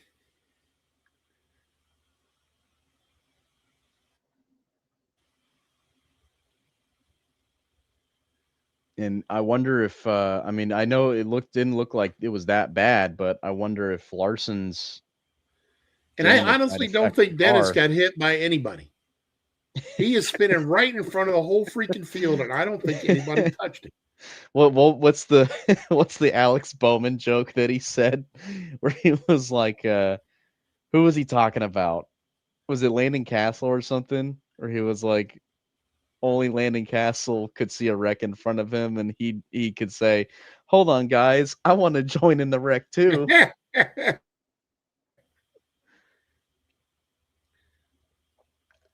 Well, that was why when y'all had Charles on the podcast this week, I'm like, somebody's got to ask him about ARCA cautions because he gets mad at me all the time when I talk about ARCA cautions and ARCA brakes. Who, Mark? And he's always like, "Come on, man!" And I'm like, "Get with your drivers and tell them not to come from the middle of the backstretch into a wreck on the front stretch when the caution's been out for 20 seconds." I mean, it's not. You know, I'm not saying something that's not true. Look at Michael Finley. Doesn't know that Michigan can get hurricanes. Apparently, you haven't seen Carolina go in there and beat that Red Wing ass in hockey. Yeah, but they ain't beating that Knight ass. I don't know. Well, they lost. I mean, they were down. It was close last night. They were down 4-0, dude. They were. You know what? You've got a very good point there, Mr. Neff. That was amazing. And to be fair, in the overtime, they were the aggressors for the first part of the overtime, and it just, as any overtime goes, it's that one shot that gets it done. Yeah, what was it? I think it was 3 goals in 39 seconds. That's 39 seconds. That's crazy. Truly crazy. My fiance's family's from Cape Coral, which is like South Florida, and that's Cape Coral. Yeah. Which to divert from your story briefly, I lived in Fort Myers, and when I lived in Fort Myers, Cape Coral had like 4 houses on it. It was all these roads. They had paved the whole thing, and the developer went under. So they had like 4 houses over there, and you couldn't give those plots away. Nobody wanted them. And now it's like $1 million a plot. And I kicked myself from living there. You know, I was young and didn't have a lot of money, but man, if I could have borrowed some money and bought up just a handful of those plots, I'd be sitting fat and happy right now. Mm-hmm. But anyway, back to your story being from Cape Coral. No, it's really not much of a story. I was just going to say, I mean, if you were down in Fort Myers, I imagine you know about the Florida Everblades. They're playing. They're like the minor league hockey team. They're playing for the Kelly Cup this year. Well, they're down 2 so far of their series. They've gotten their butts kicked the last 2 nights, but my fiance and I, we keep track. We try to stay in touch and watch the games whenever we can. Nice. All right, while they're showing Reddick in the garage getting worked on and his caution's still going, I'm going to run to the restroom. I will be right back. Oh, man, Austin Dillon's car is destroyed. So where are we at? We're at lap 88 out of 200 now. And we have only just, maybe not just, we're about 8 laps.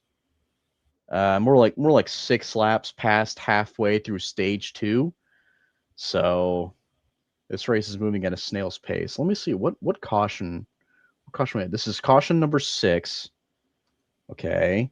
And we're going to at least match the number of cautions we had total last year, because we still got to get through the stage 2 caution. And last year there was 7 cautions in the whole race. Still at 12 lead changes. So we are having a pretty chaotic race. Maybe not chaos, but it has not been an average green flag dominated race. This has been a very stop go type of race for Michigan standards. So where are we right now? Chase Elliott, Riley Herbst up to 4th. I think you could probably argue might be a career day for him so far. Let's see here, some of the other underdog stories. I don't know if you could consider Carson Hocevar an underdog, but he's 5th. Suarez 8th, having another really, really good day. Eric Jones 9th, another really good day. Zane Smith 10th, continuing a good trend. Noah Gregson 13th, pretty solid day for his chance, for his type. And Ross Chastain, who we were talking about a lot earlier as being so far behind that he was struggling to even keep up with JJ Yaley, is now 17th. So, I mean, to be fair, it's probably because of some of the pit stop strategies that got him a little bit more near the front. So we'll see if he can actually stay there. Reddick climbing out of the car now.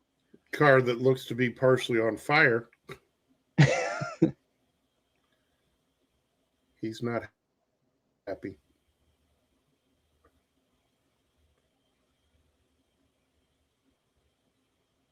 Was that car on fire? There was a lot of smoke inside of it. There I'll was tell you smoke. that. There was smoke. I don't know what was burning, but yeah, something I do see that.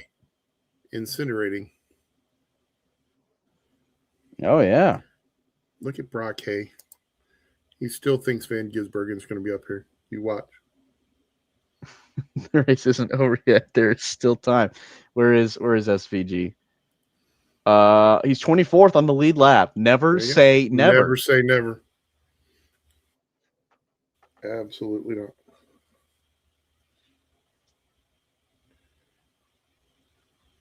Is this going to be 2 weeks in a row where Dennis is basically coming from last to first to win the race? I'm really not. I don't feel as though he's as potential today as he was last week. I still couldn't believe that start of the race last week. I mean, and he knew he screwed up because there was no objection to the penalty at all. He knew he took off way early. I saw, what was it, the one he retweeted where it's the scene from The Dictator where the guy takes off like 10 seconds before everyone else and then he just shoots any of the other runners that are coming up behind him or something. Awesome. Oh my gosh.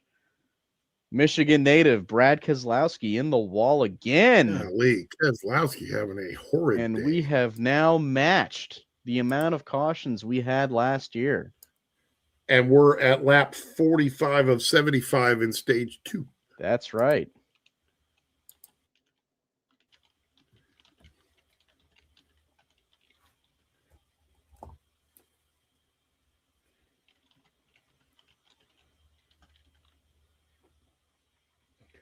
You know what makes me think of? That it is smooth enough to sip, clean enough for cocktails, and built for every victory lap in life. Don't just drink, celebrate the race of life. Order now at billystequila.com. Use code RACER and save 5%. Oh, man. The amount of Billy's Tequila that some of these drivers are going to need after this race. And there's Brock Hayes. Oh, that's what he was referring to. He was referring to the cautions. I thought he was referring to SVG. I thought he was too. Anytime Brock says anything, I figure out it's got something to do with SVG. I mean, now we're going to have at least nothing wrong with that. We know that. We're going to have at least 8. We're only 3 away from the record. Yeah. So, I mean, I don't know. It's a type of race. Boy, it just makes you want to drink some of this smooth Billy's tequila. Oh, here's Austin Dillon. Austin Dillon outside the media center or care center.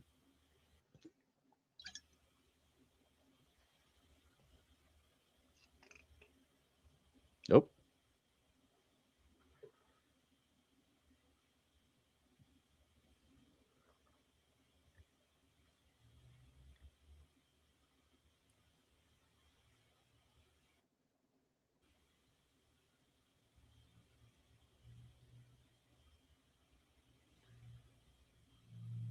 Wow.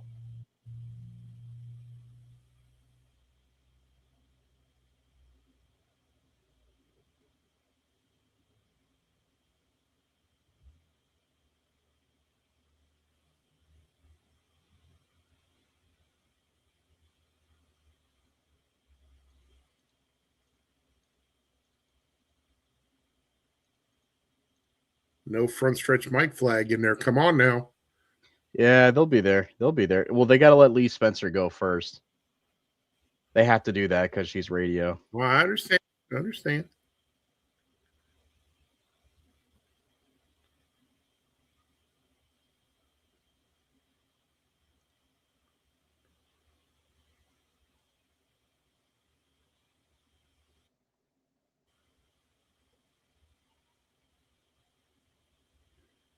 Look at Brock.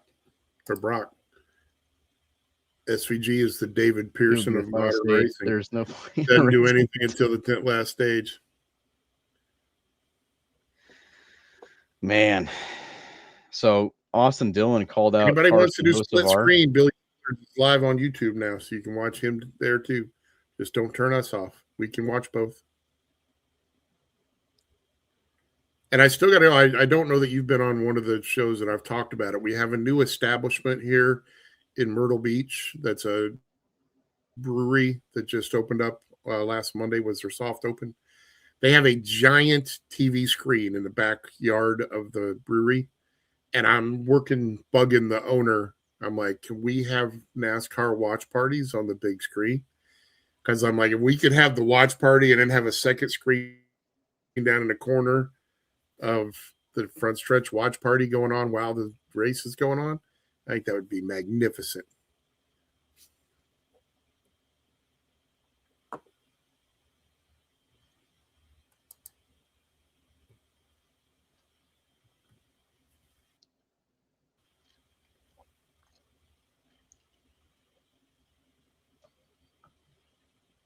Somehow SVG lost 4 spots on that restart. Because I think he was checking up to make sure he didn't get sucked into it. Probably.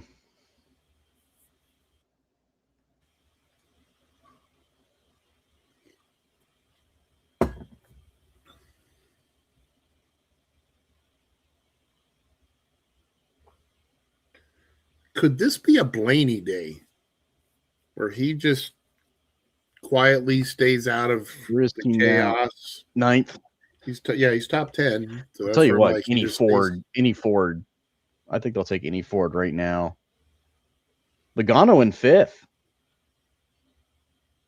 Might be a like a finally type of race for him, you know. It might be a race where he can finally run well.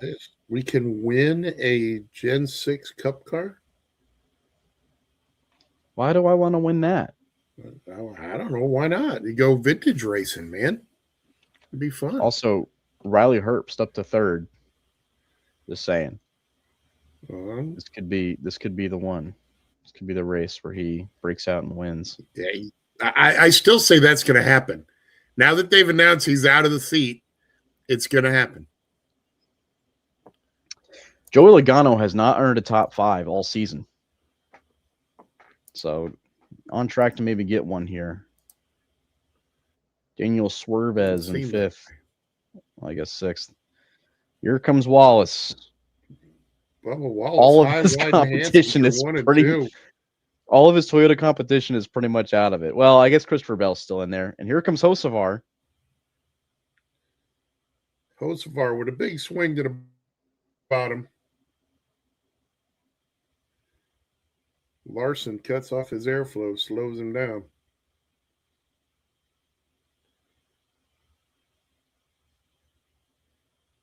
Nice crowd at the old Michigan race today. SVG up to 20th. Here he comes. Oh, Blaney. Bad corner for him. He'll lose a couple spots. Yep.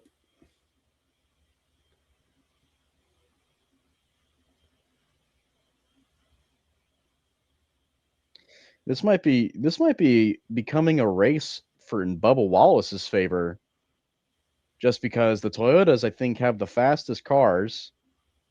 And really, his competition is pretty much out. Hamlin. Yeah, except for Bell. Except for Bell. Hamlin's having issues. Reddick had issues. Briscoe has had issues. And Christopher Bell has got to climb up a little bit more. Golly, they are all over the place back in the pack.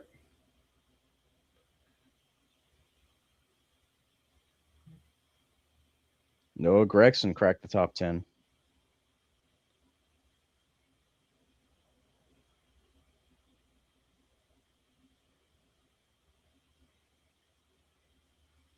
I'm talking about guys, getting first top 5s of the season, guys looking at top 10s, and we're not even halfway yet. True statement. And it's a big caution day, so I feel like there's going to be many more. Hocevar is in 4th. Yep. For those that were asking about that, Red Wild, Hocevar is in 4th. SVG's car is unraceable. Hocevar 4th, and he is tracking down Larson for 3rd. And meanwhile, Elliott trying to take the lead back from Wallace. And Finley is putting on a black armband for the prime coverage, saying that we're already at the halfway point of the prime coverage season.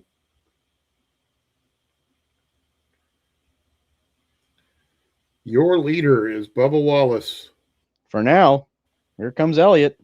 Chase Elliott coming up to challenge, diving to the bottom, getting that downhill run. He's going to lead that lap. Kyle Larson is in 3rd. Carson Hocevar is 4th. Daniel Suarez is 5th. Christopher Bell is in 6th. And they put up another ad. In 7th is Riley Herbst. Joseph Logano is in 8th. Eric That Jones boy is 9th. And Noah Gragson rounding out your top 10. Ryan Preece in 21st after having numerous issues today is not terrible. Zane Smith still trying to knock on the door of the top 10 in 13th. William Byron's in 11th. Chastain is up to 15th. And Hamlin is 17th. There is a lot of stories you have left to unfold in this one as we are on the 100th lap, marking the halfway point. We have 20 laps to go in stage number dos.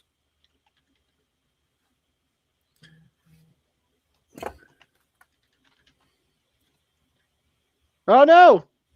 Oh, he saved it. Oh, my God. Carson Hocevar had a scary moment there. Dragging it.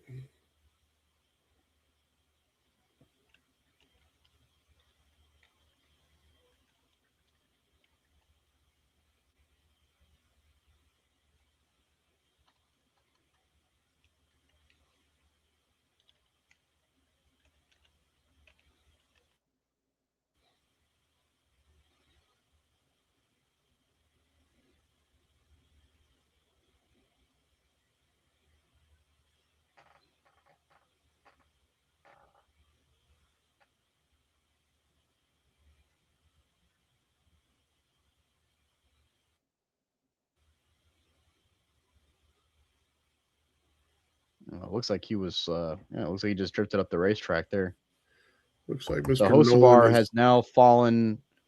I think he was 4th. Yep. And now he has fallen to 8th. But honestly, that could have been way worse. That could have went hugely worse. Yes. Hugely. And don't look now, William Byron up to 9th. Starting to get a little racy. Looks like Mr. Nolan is not going to make it to join us today. Too much grass to cut, apparently. And I'm with you, Dale Campbell. That was an outstanding save by the 77. That Jones boy with the side draft on Bubba Wallace headed into turn number 1. Wallace says, not so fast, my friend. I'm going to run on the high side here, following Mr. Herbst. Jones says, fine, you race with him. I'm out of here.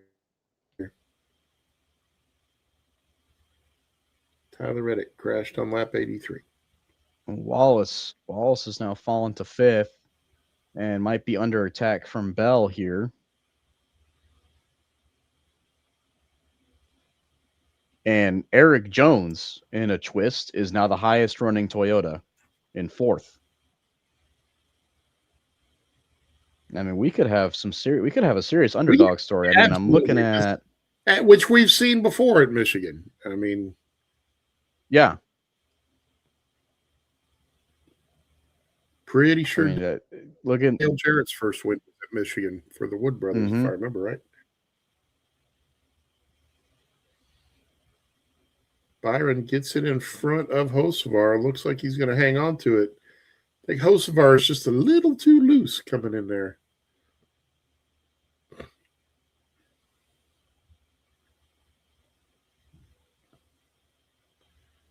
I'm not sure what that was on the previous screen on the scoring pylon. I think they were trying to show like current points or something.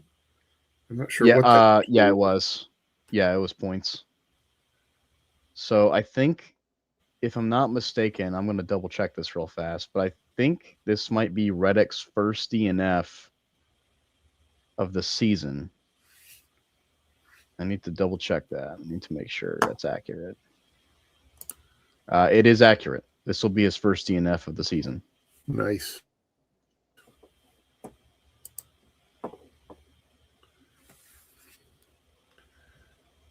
Stig, I don't know that Ford has been happy all season, to be fair with you. I mean, they are struggling. Yeah. Yeah.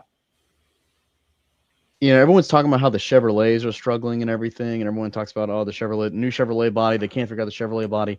It's the Fords I'm more concerned about. I mean, yeah, Chevrolet definitely doesn't seem to have quite the speed they had last year. But they're still, I mean, look at it right now. They have the top 3 cars at the moment, so they still can win races. They've won the last 3 races, in fact. Actually, well, before Denny Hamlin, they had won 3 in a row before last week in Nashville. But I think it's the Fords, because the Fords only have that 1 win with Blaney at Phoenix. Was it Phoenix?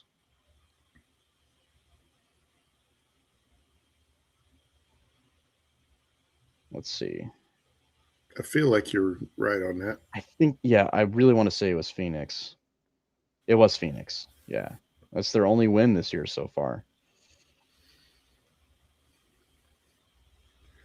Look at Riley Herbst just sailing it on the high side and going around Hocevar. That looked fun. Could be a good day for him.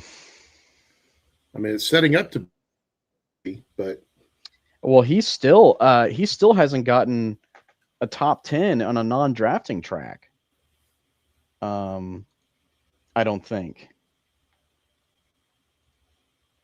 He got close in Texas, but then it went away. He had to pit late in the race, and he didn't pit late in the race, and he fell back to 11th. Yeah, that's accurate, because he's gotten a top 10 this year, but that was at Daytona. So he still needs to get a top 10 on a non-drafting track. And that includes road courses.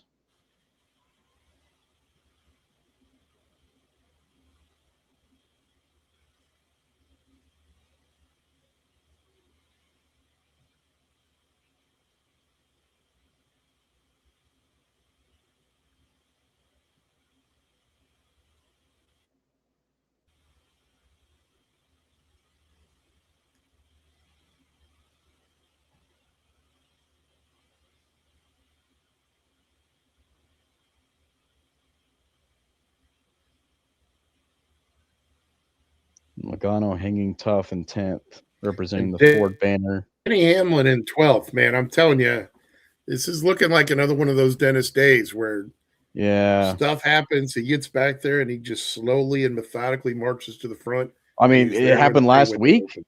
Yeah, he's there when the pay window opens. And how about we haven't mentioned much about Suarez up to second now. He got around Larson. I mean, he drove up to Larson and got around him. Absolutely.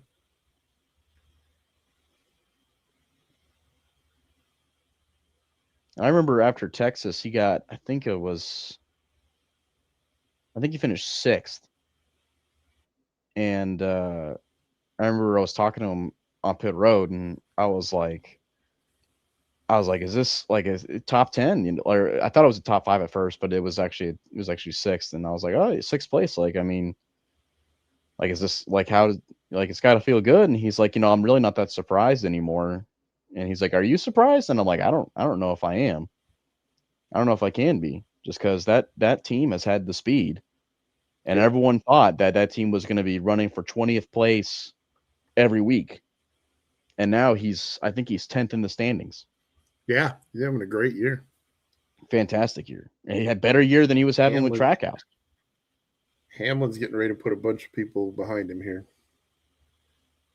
Yeah, he's going to put his employee Riley Herbst right here that he's just going to do his Dennis thing. Just pick them off one at a time, keep marching forward.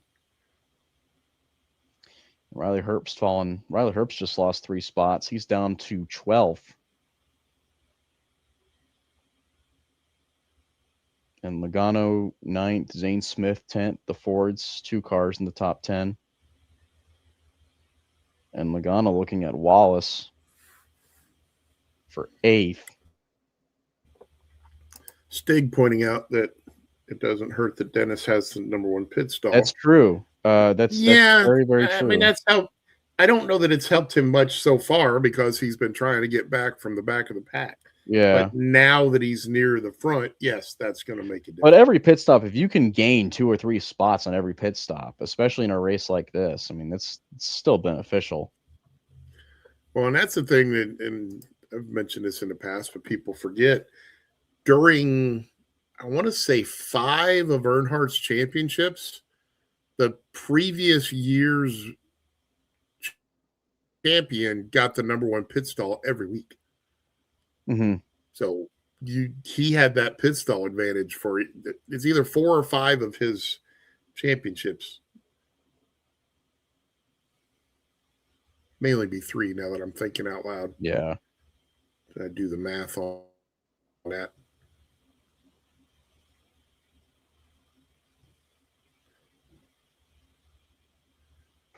Don't look now, Zane Smith rubbing Bubba Wallace all the way to the concession stand.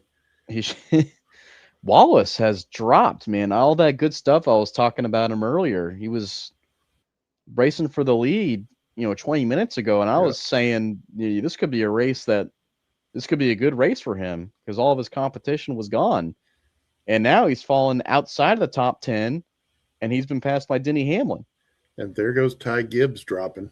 Yep. And here comes Herbst. Herbst is challenging him now. This is good racing. And here comes Jones. Looking at Suarez for second. Arai Kones and Daniel Suarez. And he'll get it. Eric. Jones up to second. That Jones boy doing Jones boy things. Yes, Byron, Michigan native, by the way. That's a Michigan native. Everyone thought Hocevar was going to be the Michigan driver to challenge for a win. This might be Eric Jones that pulls it off today. Might be Jones's time to get it. I agree with you, Mr. Brock. Eric Jones, and he's gained 34 spots since the start of this race. That's really impressive. Absolutely. Byron's up 20. And he's gaining. That's because we haven't been talking about him. It's another one of these guys that's just gradually picking his way through. Yeah, Byron up there. Yeah. He needs a good race. Byron needs a really strong finish. But Jones is oh my God, he's really closing on Elliott. He's gained like 8 tenths in 1 lap. He's coming. Yeah. He might get the stage win. Is he on fresher tires or something? Did I miss something? I don't believe so. Pit road is closed, just so you know. I don't know. Junior's saying that he doesn't have enough time, but I don't know. He was closing. Oh, that's why. He is on 4 tires. Yeah, he's on 4 tires, and Chase Elliott has 2. Because most everybody that was at the front did too. Mm-hmm. And Jones has just been closing. I think he might get him. I wish they had the camera on them because I want to see how quickly he closes. Yeah, that would be nice. Yeah.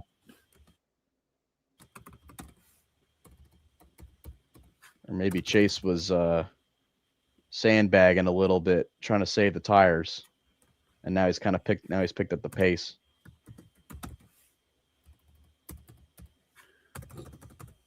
That's a possibility. He got a little bit loose, but I don't think it's going to be enough. Elliott's going to get it, but he got another lap. Yeah, and lap I don't know. Or 2, he had him. Yeah, I think he had him.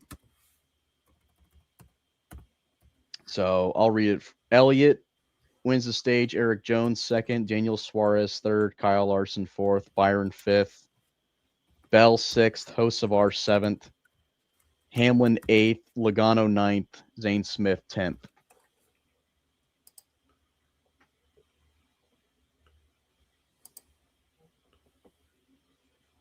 I think I got that right.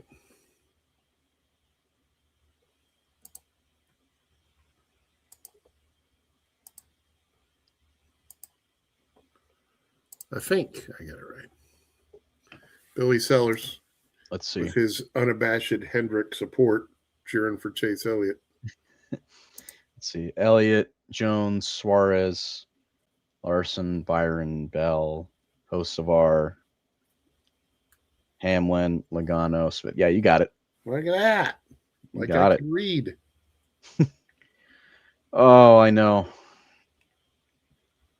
I know it's tough, but you gotta sound it out sometimes. Absolutely.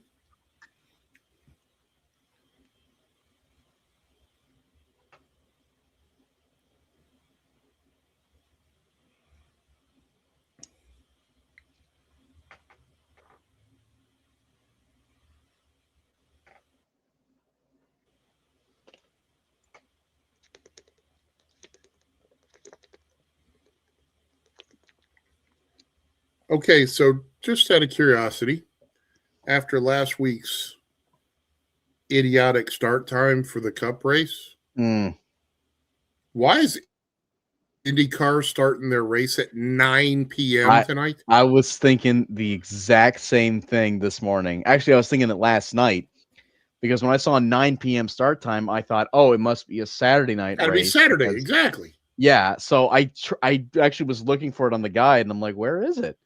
And I had to look it up, and it's like, no, it's on Sunday night. They had final practice at like 7 p.m. on Saturday, and I was like, guys, Sunday night, no one is going to be staying up for that. Just dumb.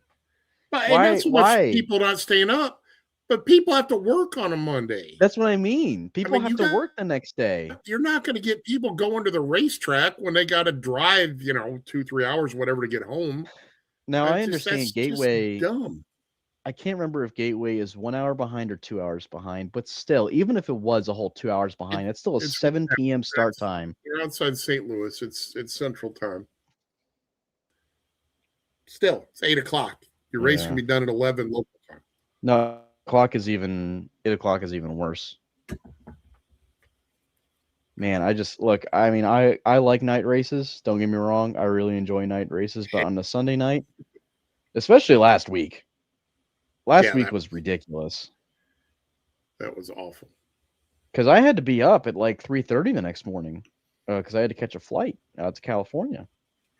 And I was sitting there and they had the rain delay, so they didn't really get started until start till 8:30 or 8:25, whatever it was. Yeah. And by the time it was over, I was like, all right, well, better go to bed for my 3 hours of sleep here. I like Michigan. Yeah, I love the fact that it's a 2-mile track And as long as you're not in the bottom like 5 rows, you can see the entire track from your seat. Yeah. Which is just cool. Because as I was it thinking, makes me. I was thinking. Go ahead. Go ahead. No, you go first. I was just saying, like a few minutes ago, it was making me miss Auto Club because saw a picture on Facebook today layout showing the Grand Strands at Auto Club with just that little stretch of asphalt that's still sitting there. And it's like, why did that happen? I don't. Yeah. I don't understand because they pretty much all but said like that the short track thing is not going to happen. Right. Yeah, just dumb. Semi-slow stop for Jones. And Byron's going to come out probably second here. Yep. Byron gains 3 positions. Off pit road is Chase Elliott, William Byron, Daniel Suarez, Chris Buescher, Christopher Bell, Kyle Larson, Dennis Hamlin, Eric Jones, Bubba Wallace, and Michael McDowell. Everybody took 4 tires in that group. But yeah, see, I grew up in Indy, and it was like, I thought when you went to major racetracks, it was just a thing that you could only see, a short bit in front of you, and you couldn't see the rest of the track. Right. And then I go to Michigan, I go to Daytona, and I'm like, wow, you can see a whole bunch of this place. That's pretty cool. Yeah. I remember going to the Roval for the first time when they had the first race there back in 2018. And I was talking to some other folks, and they were like, oh, we're from Watkins Glen, and we love road racing, but we like this a lot more because here we can see everything. We can see the whole track. Watkins Glen, you just see one corner. See crap. Yeah.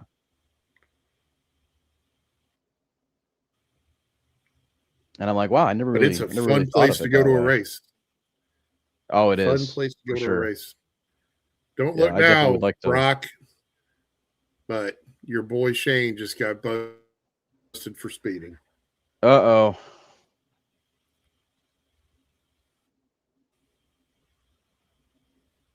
Eric Jones dropped from 2nd to 8th. Yep. That's Shane a Denny Van Gisbergen speeding. That's a Denny Hamlin move. Speeding? Yep. And from don't look now. I was saying more dropping 2nd to 8th. Oh, yeah. I was going to say maybe it's a Ryan Blaney move. Yes, true statement. And don't look Speaking now. Speaking of which, is sitting in 18th. JJ Yaley. Well, that's during the pit stops. And JJ Yaley is still in the lead lap. So don't look now. Here he comes.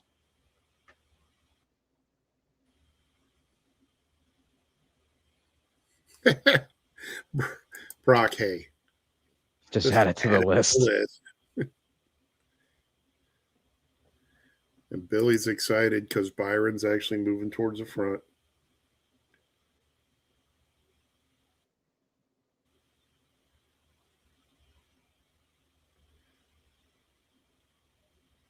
Man, that's a really, that Rockstar paint scheme for Reddick looks so good.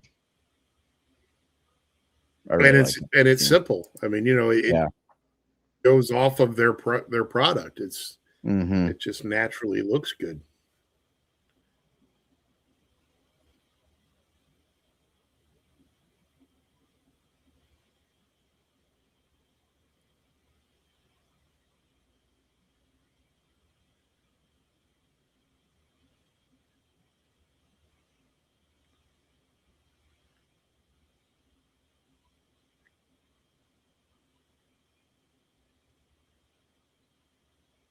Yeah. Kyle Larson was the last time Chevrolet won at Michigan that was with Ganassi.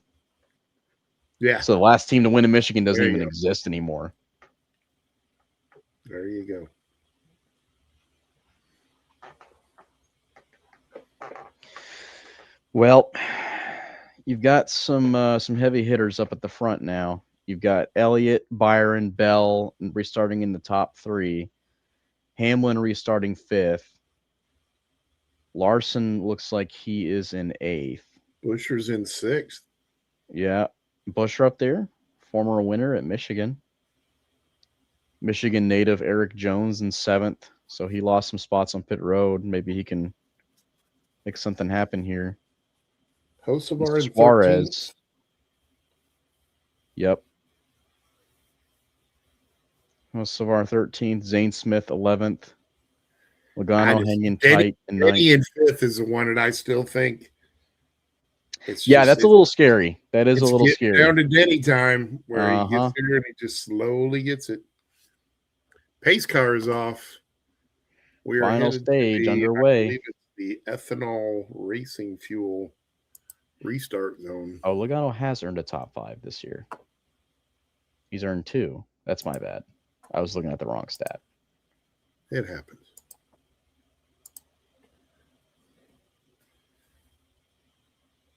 Elliott continues out to the lead. Bell in 2nd. 3 wide, very close to each other, coming off of 2.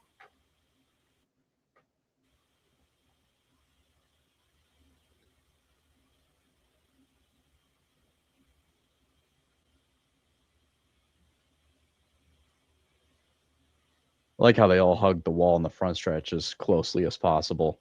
Yeah. And Hocevar doing some Hocevar things. Right. Because that used to be a thing where they would get up to the wall and then shoot down the hill to get to that added speed to get past people. And they're not doing that, at least so far. I think Hocevar tried it at least just now. Yes, he did. I don't know. I guess he got some. Yeah, he got a couple spots from it. He's up to 11th now. Here comes Dennis.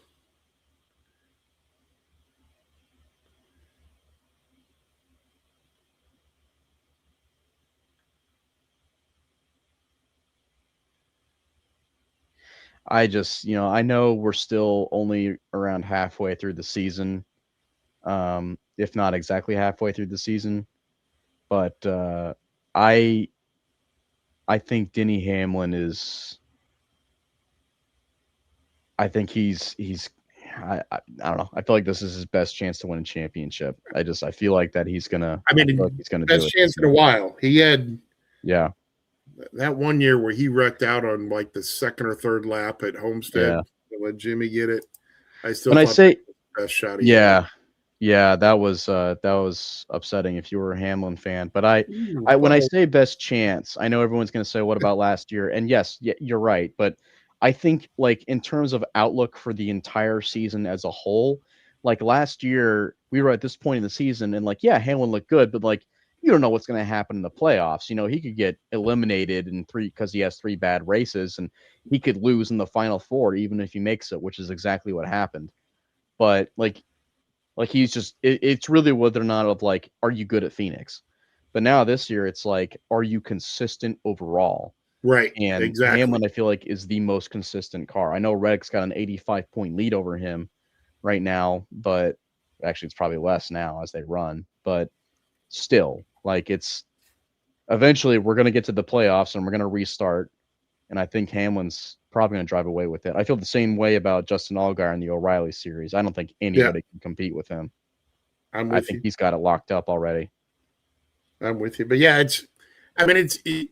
if you remember all those years with Jimmy, man, Jimmy would just point you to death. And sure, he'd win 2 or 3 races in the final 10. Yep. But it was consistently 3rd, 4th, 5th place finishes when he didn't win. And that was what just crushed everybody, because everybody would have a bad race. And Jimmy just never had that bad race. Like, if Hamlin was going to have a bad race, it should have been today. It should have been last week. And last week he ends up in winning And this week he's all back. He's already back up to 4th. Yeah, he's less than a second And behind. Brock Hay just commented, "Do I swap out Ty Gibbs for Ross in fantasy? Seeing he is 1 lap down but has stage points." Let's see, where's Ross in 14th? Ty Gibbs 33rd, a lap down. I don't think I think Ty Gibbs has got damage. Ty's got some damage from that contact, but I just don't know that Ross is going anywhere. Well, Ross I'm looking at his lap times. He's running 40. That's true, but Gibbs is running 40.2 last lap, and JJ Yaley ran a 38.8. So he's almost 2 seconds off of the slowest car. So I don't know. I mean, how many stage points does Ty Gibbs have this race? I don't know. I feel like he's in got 12 or so. Well, we'll look at the stage 2. I don't think he got any stage 2 points. Oh no, that's right, because he was in a wreck. Yeah. So stage 1 is the only time he got points. I don't think he's going to get that many more points in this race. I don't know. I think you swap. Yeah, now that we took the time to talk that out, I kind of 9 points. He got 9 points in stage 1, according to Brock. So God, and now we're getting to the parade part of the race, where everybody's 5 car lengths apart. Yeah, Chastain just gained another spot. I think Chastain's getting better. I think Ty Gibbs is probably going to walk away. I think that's a smart move to make the swap. Yeah, I agree. Because Ty Gibbs is probably going to walk away unless somebody else crashes. Let's see, he's going to walk away 1, 2, 3, 4. Walk away with probably about 13, 14 points for the day. And then I think Ross Chastain running 13th. He's probably going to get more than that. In the 20s. Yeah.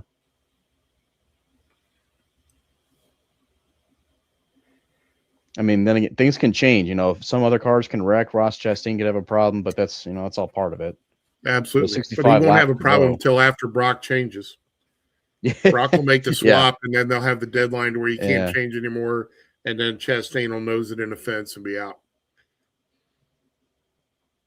Because there's only 64 laps to go. I mean, if he's going to have a problem, he needs to have it soon, I think. Could we bring back the convertible division? I love that they used to run convertible races. I don't think you can. I mean, it's probably a safety problem, though, wouldn't it? Not really. Well, you'd be exposed. If the car rolls over, you can still have the whole halo thing up there. I mean, IndyCar's open cockpit, but they're far from exposed. Yeah, but those cars are designed where if they roll over, it's not gonna I mean, I guess I see what you're saying. If you got a halo surrounding the side windows. Yeah, I mean, you ever see the topless race in Wheatland? I mean, it's still got the cage there. They just take the top off. Yeah. Don't look now, but Chris Bell is turning up the wick. Yep, he's coming back. Elliott, Bell, Byron, all of the underdog stories have just been shuffled back. They've been shuffled to the side because now you got Elliott, Bell, Byron, Hamlin, Larson in the top 5, and then you've got Jones in 6th, Suarez, Hocevar, Smith, and Bubba Wallace in 10th, which I don't really know if you could consider that an underdog story either. No, not at Michigan. Yeah.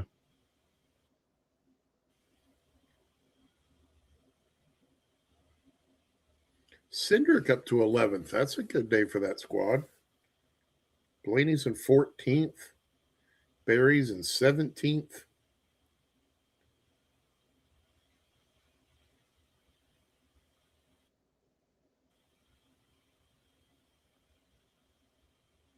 Build a track, we'll race it. If you make it difficult, we'll find a way. That's not too far off. NASCAR has raced just about anywhere it could possibly do so. And I think next week or 2 weeks from now is going to be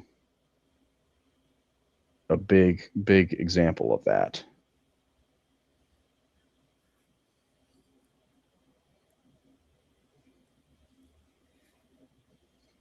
So Christopher Bell still looking for a first win this year. Byron's still looking for a first win this year. Larson's still looking for a first win this year.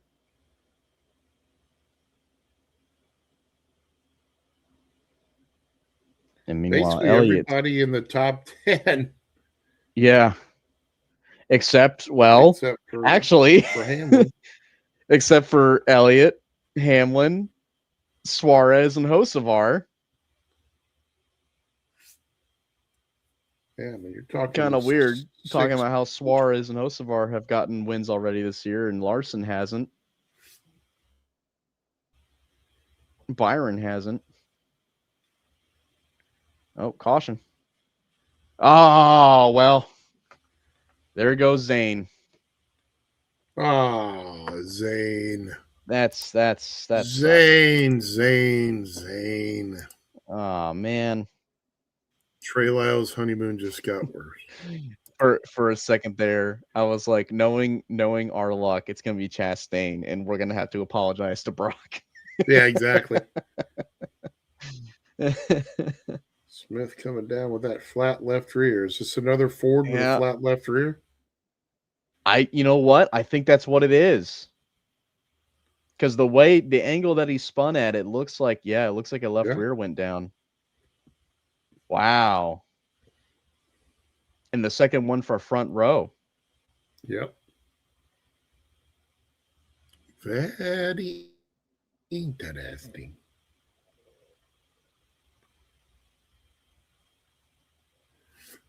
So I can't get it again. Looking back at the developments in the last couple weeks, are Kyle Busch fans eternally granted the pass card to get laid because the last race he ever drove, he won?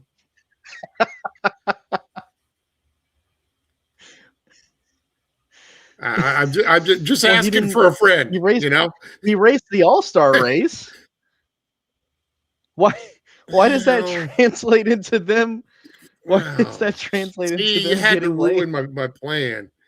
Because when he wins, they get to get laid. And so he won on the on the last race weekend. Because that was his thing. That's a door bumper clear thing. Kyle Busch fans call in all the time. Is he going to win this weekend so I can finally get laid again? And that's why I'm trying to figure out if they got the thing. Do you go out to a bar and just go, "Hey, girl, I'm a Kyle Busch fan. He won this weekend." Kyle Busch shirt and go, "Oh, sploosh. Where's the nearest motel?" Look at Brock Hay being a comedian. Brock Hay, the wall said, "Can I pat that dog?" Ain't you funny, Brock? Talking about the Aaron's lucky dog. Yeah. Where is SVG? What's he doing right now? So it's 26. We are at 56 laps to go. Can we make it on fuel? I don't think you can. Wow, look at that guy. Brandon Built Motorsports fire suit. Nice. On the JG Ailey team.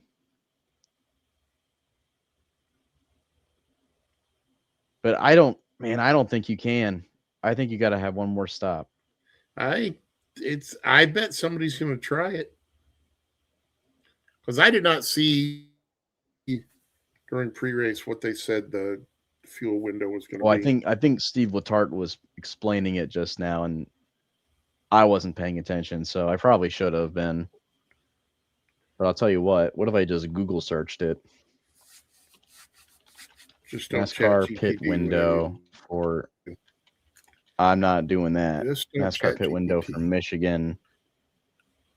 That's not that. None of this tells me anything.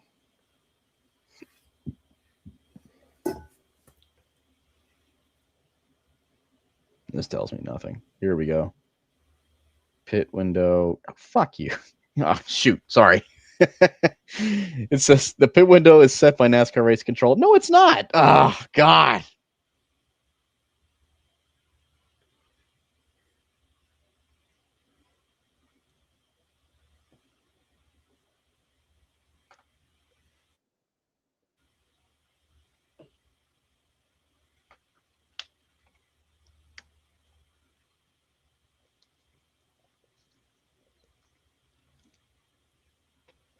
Two tires for Byron, Bell, Chastain, and Logano. Interesting strategy. By the way, Statman, is this caution flag number 9? It is. So we are one away from the record. We got or from tying the record. Two to set the record. Yes. And I feel like 19 lead changes. We're gonna exceed that record. I feel like we are not, because I'm willing to bet we're gonna do the old overtime. The lead change record is 20. Oh no, it's 34. Oh man, Neff, try to get. Oh my God, what? No, it's 65. There you go. Good Lord. Now we're talking. In the 70s and 80s, I guess they were just swapping the lead every lap. That's because you actually had drafting back then. There was actual drafting. Yeah. So try to guess what year that was. The 65 lead changes in Michigan. Guess what year that was? 81. I'll give you a hint. Did you just look it up? No, I'm just guessing. Yeah, it was 81. Yeah, it was won by Richard Petty. Nice. Mm-hmm. Nice. So that's my first ever at track experience with NASCAR was 1984 at Michigan. I worked with a guy, and I don't know how this came about. I worked at a lumber yard on the north side of Indianapolis. And the guy that was our mechanic on our delivery trucks had built the chassis for Ken Reagan, the McCord tire special. And so back then, Michigan was the closest track to Indianapolis that had a NASCAR race. So he's like, "Hey man, you want to go to the race in Michigan this weekend?" I'm like, "Sure." He's like, "You got to buy a NASCAR license, which will be $100 because we're going to be on pit lane." I'm like, okay. So I buy the NASCAR license. We get up there, and some guy on the team's like, "Hey, you want to hold the catch can?" And I'm like, "What?" And he's like, "Yeah, we need somebody on the pit crew to hold the catch can, and you've got a license, so you want to go over the wall?" I'm like, "Hell yeah." So I got to hold the catch can for Ken Reagan in 1984 at Michigan. Was my first ever you NASCAR were an experience.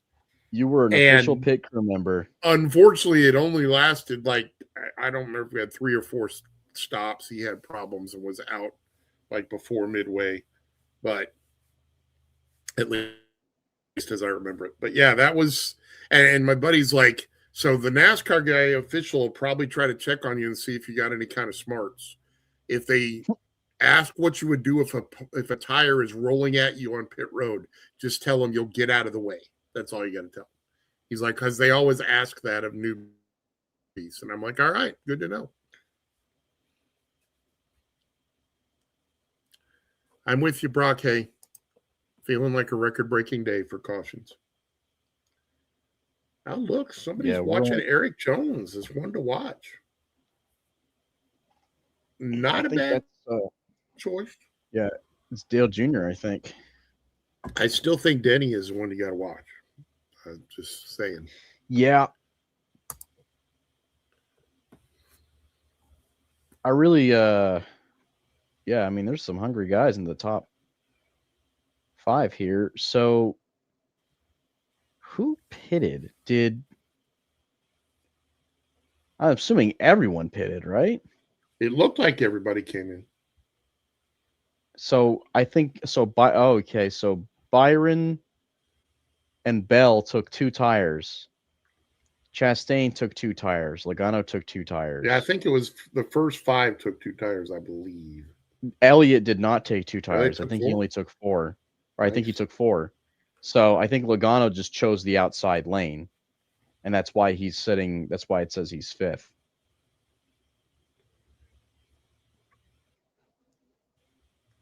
So here you go, Brock. Your pick, Chastain, restarting 4th. There you go.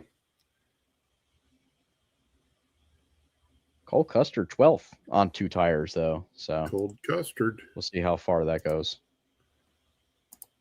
We are in that ethanol restart zone. Chase Elliott pushed Byron like 3 car lengths ahead of Bell on the restart. And somebody on the inside down there trying to squeak by. We got people swinging high on the outside. Are you talking about that black and green car? Because I think that's Gregson.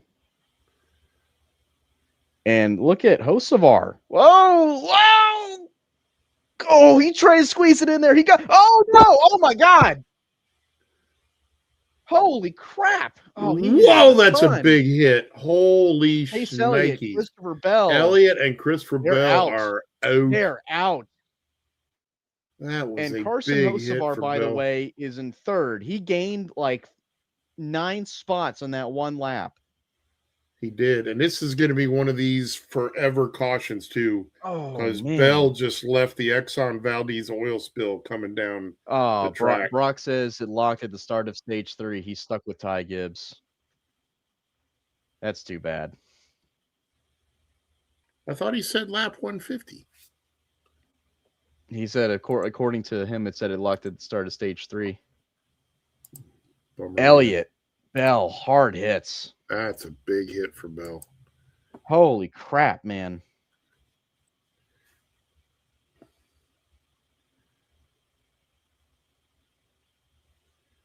All right, here's a replay. Oh, Chase just got loose. Yeah, Bell wasn't even really down on him. Chase just got loose, and he just corrected it, and it took him up the Chase track. Just got a little swirly. And Riley Herbst is going to have to get a dry cleaning bill for his driver's suit. Because I promise you, he soiled himself almost running into Elliott there on the bottom. And there's the oil slick coming out of Bell's car. Watch him come down here. Oh, they're staying on Bell. I was going to say, watch him come down and look at Herbst dodging him. That was a big time hit. Oh. Okay. Yeah, it wasn't all right. So I think that was more of like a sorry, I got loose. Yeah. No, yeah, exactly. I would be surprised if there was some anger involved, because that was totally just a racing thing. Golly, that car snapped hard right. Well, and Byron, now the leader, and really, and that Jones boy in second. Yeah, and Dennis in fifth. Suarez second, according to the timing and scoring. Glad they had those tires there. I don't think it'd have been too big of a hit on that wall, but still, glad they had those tires there for Elliott coming down. Golly, that's freaking painful. Right now, it's Byron, Suarez, Chastain, Hocevar, Larson, Hamlin, Logano, Jones, Wallace, Blaney. Your top 10. So that is caution number 10, and we are now tied.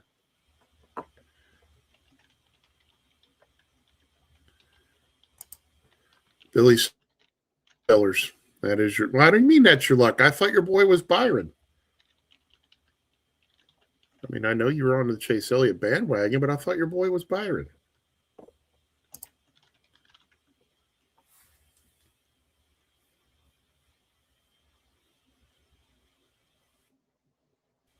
See? Now he comes right back. So now here we have one of the things that will make me so angry. Apparently they have to do wall repair. Yep. I was just about to say. And what do you And they think are they're going red to do? flagged. Are they going to red flag it? They have red flagged it. Oh, well, good. Then I'm happy because usually they don't. They burn off And they like just run 25 laps. laps of caution.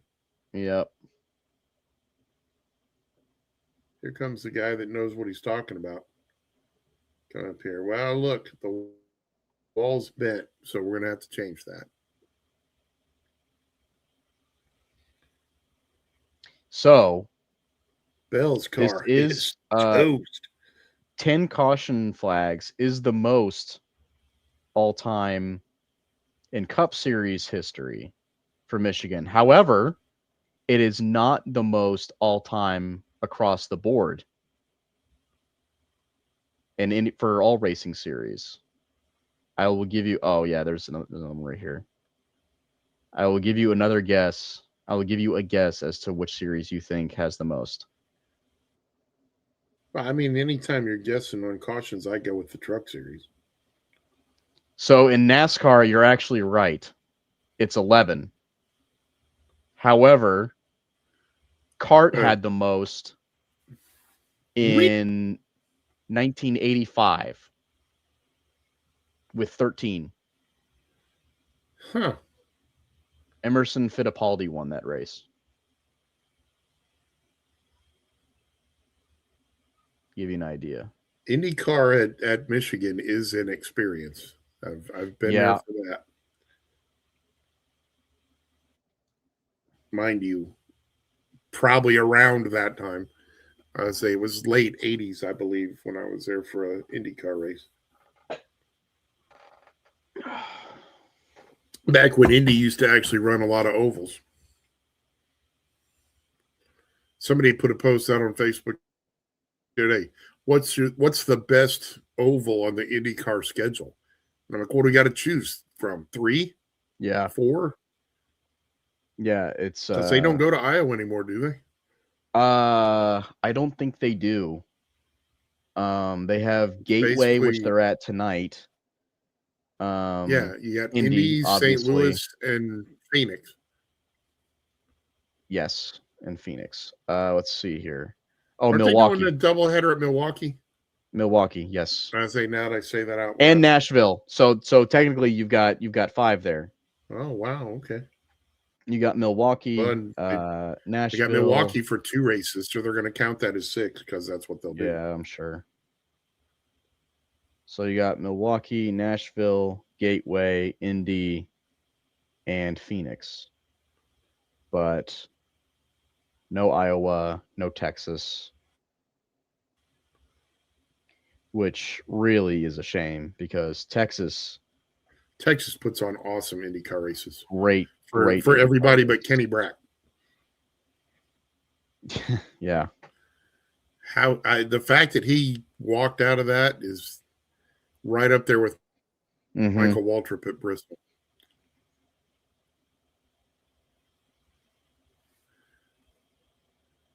Jamie Schweitzer apparently took his boy Logano out of his lineup, which means he's now going to win. So apparently somebody in one of my groups was saying that it looks like something breached the cockpit on Christopher Bell's car, that they think maybe a piece of the wall went into the car.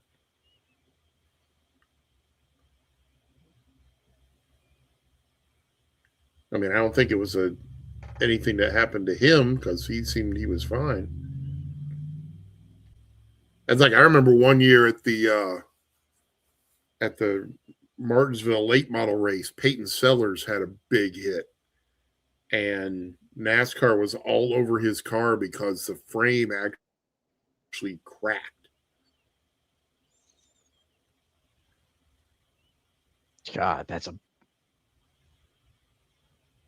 brutal. Side window flew off.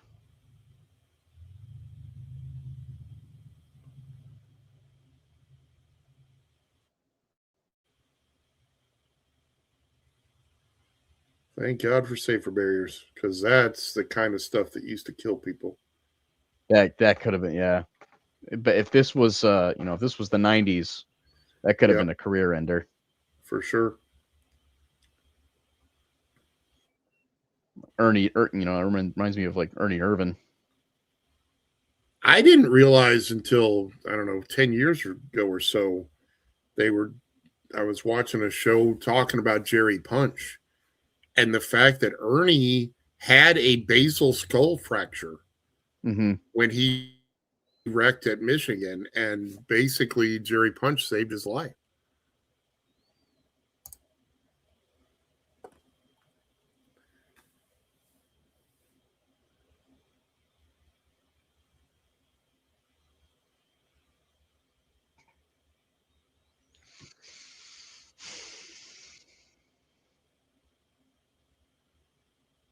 Man, this is going to take a while. I guess they're just trying to push it back into place. Is that what they're trying to do? Or are they going to have to like they're tear it down and reconstruct it? I think they're just getting it back lined up and then trying to weld it into place. I'm trying to figure out what's wrong with Bell's car that they're having this much trouble getting it on the freaking record. I honestly feel like they need to do the Bowman Gray cradle with that thing, because that back end ain't going to roll.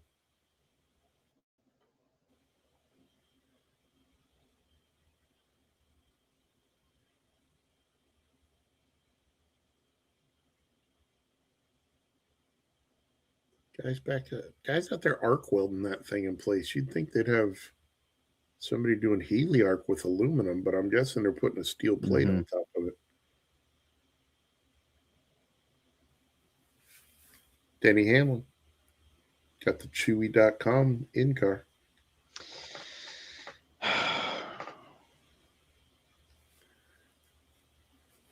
We were looking good at getting this race done fast too. Yeah. Not despite the fact we've had so many cautions.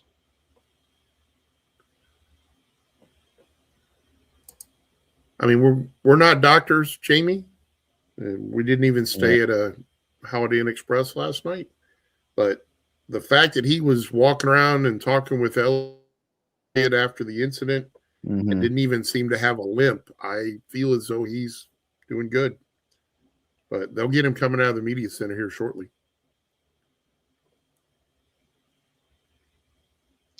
It looks like they're trying to put some new those foam blocks. Some new ones in there. And I think they still haven't gotten his car off the track yet. No, it's still sitting there. They're monkeying That's crazy. Around. Oh, they're putting it on a rollback now. Oh, chase out of the care center. Apparently they must have decided they couldn't hoist it.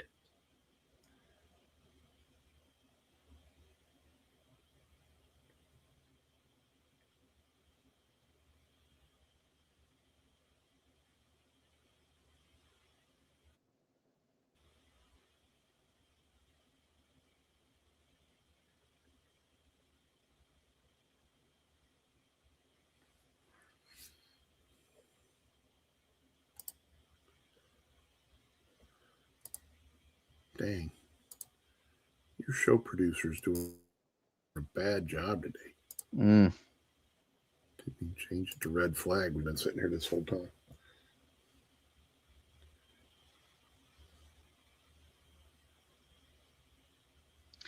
Let's see. I want to see Bell's stats from this. And this season is another one of those moments where you're watching a race and you know they're going fast, but you don't really know how fast. And then you see when this happens and how quick they go up the track. Because that was always my point with McDowell's wreck at Texas. That you know they're going fast, but you don't realize how fast until you saw that car turn right and go up into the wall and roll down the track. And then you're like, man, that was brutal. Yeah, because right now, like looking at the onboard for Christopher, it doesn't look like it's that fast. But man, when he goes up into that wall, yeah, that right turn was fast. It's just like, well, because you're just along for the ride at that. But there's no correcting. Yeah, no, that's at that point. At that impact, I bet his right front tire's barely even touching the track, if at all. So I think Byron Chastain took 2, and Suarez and Hocevar are on 4. And that's the top 4. Larson also took 4. So honestly, I think a Spire car winning this race is not that far-fetched. It's not Agreed. really that far out of the realm of possibility. Yeah, and they're clearly trying to put by a giant piece of styrofoam. Trying to get these foam blocks replaced, it looks like.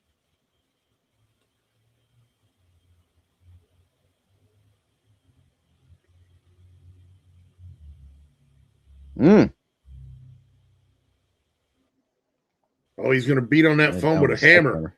Get a bigger hammer. Get on top of the wall. You got to get over it. Yeah, man. He'd be swinging like an underhand chop at the lumberjack competition. Where's Larson going? He decided he's done. He's going to go home. He's like, all these guys these guys are idiots. They're all sitting around. I can just pass them right now. Damn. Holy crap. I didn't see that. The window, the side window of Christopher Bell's car hit Larson's camera, I think, and I think destroyed it. Looked like it. That's crazy. Parts are flying. Well, they took the jack thing out. Who'd have thought they would use the jaws of life to redeploy the safer barrier? So let me ask this. If you're one of the guys that was in that mix and just saw that happen right in front of you, you're about to restart again. Do you take it a little bit more gingerly on this restart? Does everyone calm down? Well, I don't know that they calm down, but I'm willing to bet that you're a little cautious going through 3 and 4 just because of all the speedy dry. Yeah. Brad Keselowski taking a nap. I think that's Priest. Keselowski's out. Oh, that's right. Yeah, that was 60. My bad. That Jones boy looks like he's just ready to go back to racing. Well, how hot is it up there right now? I would be willing to bet it's in the 90s. And I haven't seen them really walking around giving them water, which is what they're supposed to do under red. Yeah, I've always felt bad for them when they're under red flag, especially in the summer. And they just have to sit there and bake in those cars, and they've got like no fans or nothing because the cars aren't even running. And then we got Richard Hole. I reckon he rung his bell. He'll be here all week. Make sure you tip your waiters and waitresses. Tip your waitress. That is just a knee slap and funny. That he's glad it didn't sliced bread. All jokes here at the Frontstretch Chuckle Factory. That's how we roll. Chuck a buck night.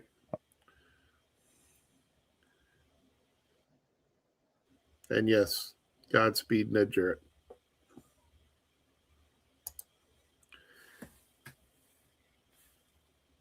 They're finally towing that 20 car back.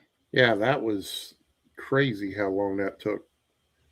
That is. Which gives you an idea of how wrecked that car is. I'm pretty sure there was like some compromise to the chassis on that thing.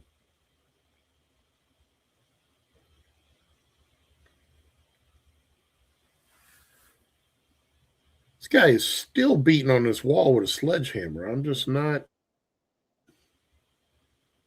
understanding why this is. According to Caleb Barnes, one of our reporters that's at Michigan right now, Zane Smith is released. They talked to Elliott. Not sure about Bell. He said Christopher Bell's wife just showed up to the care center and went inside. I'm sure that doesn't mean anything. I'm sure she's just, she just watched him take a huge hit like that. I'm sure she's just making sure she's a wife, you know, she wants to make sure he's okay. And Christopher got up and walked around. Mr. Finley asking if I would like 101 more laps instead of 99.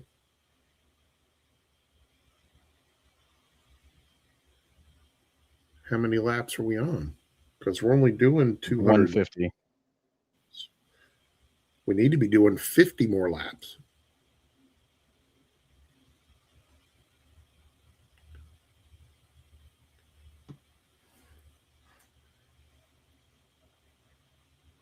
Yeah, I mean, we've got 50 to go. We should have 100 to go. I'm with you. And yes, because all cup races should be 500 miles. Except for the Coke 600.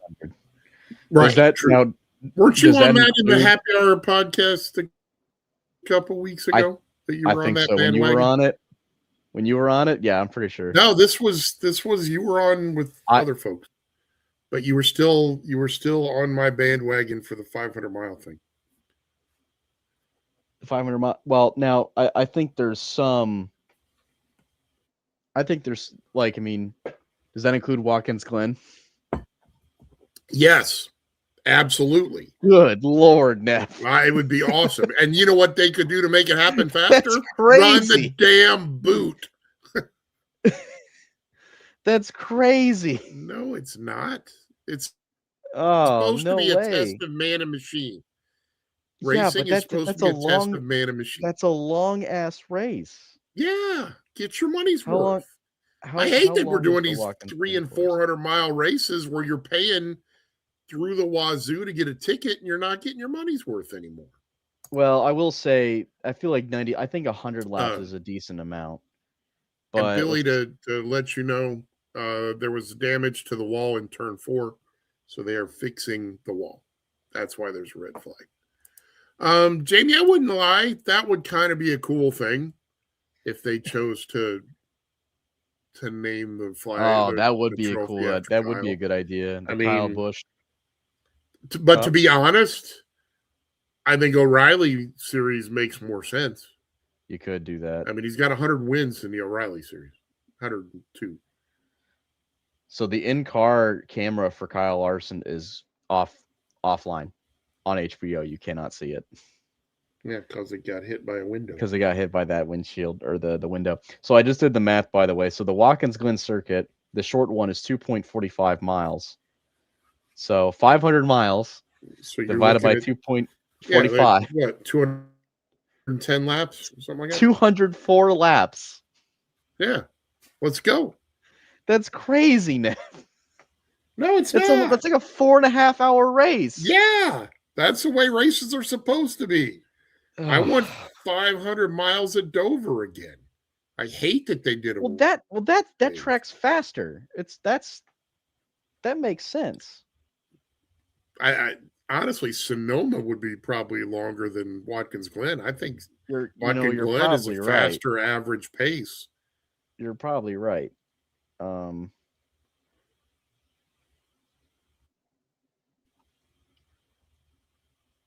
try. No, I can't find it there.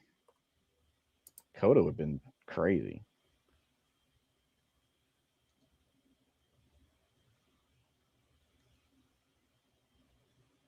Carson Hocevar says he wants this one more than any of them,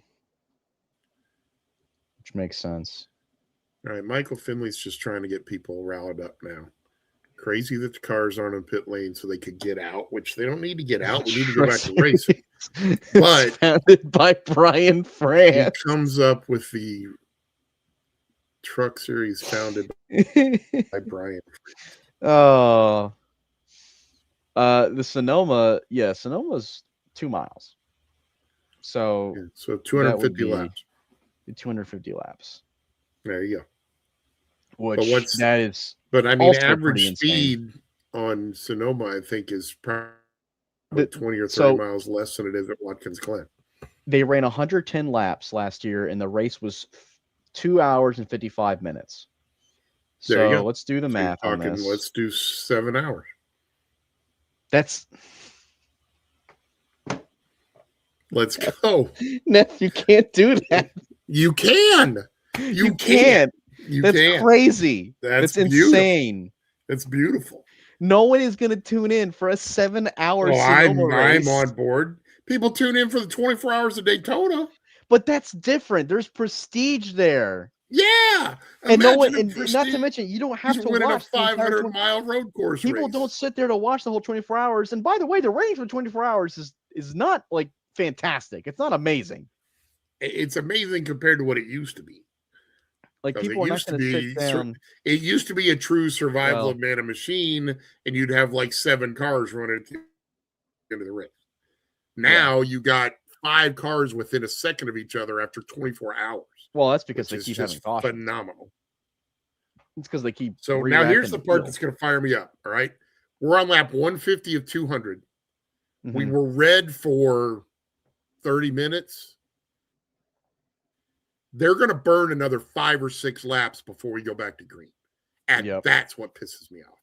They should come around right now, let you take your pit stop, come around again, choose, and go.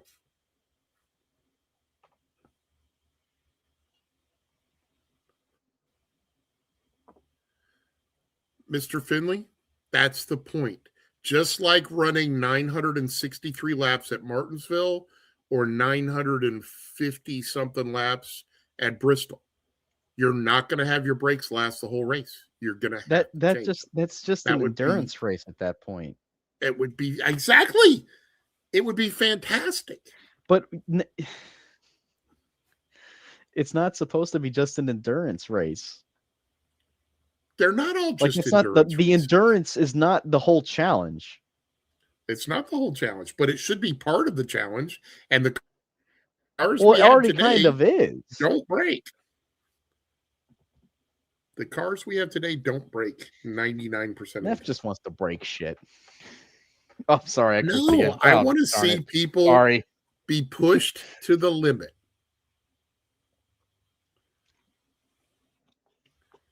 I don't know that I couldn't sit down for 7 hours of Sonoma racing. I couldn't do it. I'm sorry. Craftsman truck race. I could barely sit down for 3 hours of Sonoma. Look at Brock's got to get on his boys' bandwagon. They did 500 miles of the road course. SVG would lap like 30 people. He's not wrong. No, he's not. I understand. SVG would win by 2 laps. Yep, at least. Oh, that'd be great. And yes, Billy, you're not lying. So far, this is a long race, but only because of this red flag. It was actually clipping along at a decent pace, despite they had 10 caution flags. All right, I'm gonna go use the restroom real fast. Good luck. I hope everything comes out okay. Me too.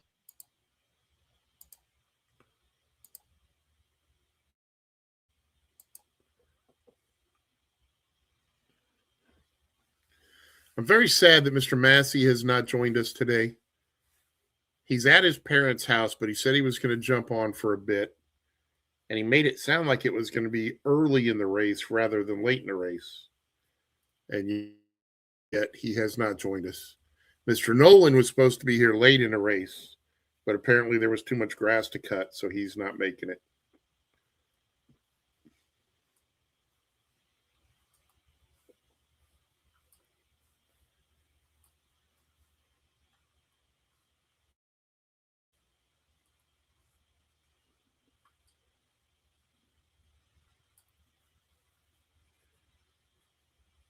So here we are. We're 2 laps in since we restarted the cars. We're still not choosing. Once again, if you're going to red flag it, when you come out of the red flag, you come to pit lane, you choose, and you go. 3 laps max.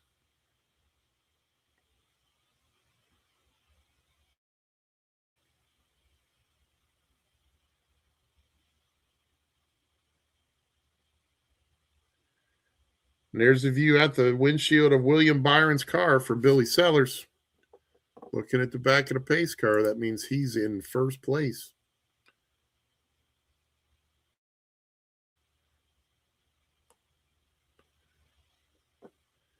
No, Mr. Finley, no secondary drivers.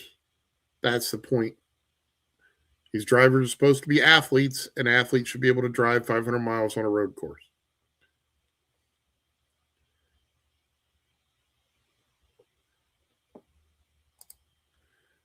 I am completely with you, Brock. These guys don't know what commitment is.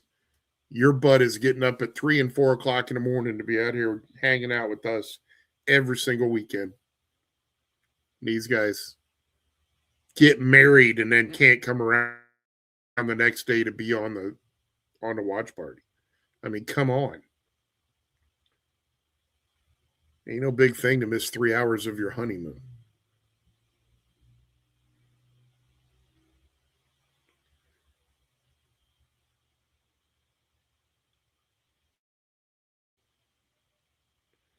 All right, so they finally are choosing.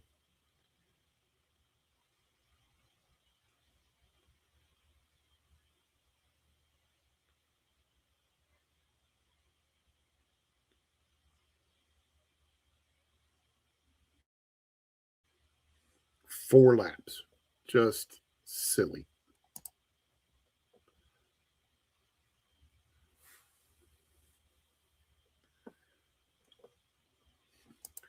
I feel you, Brock. I've done it a couple times. I'm not the smartest bulb in the box.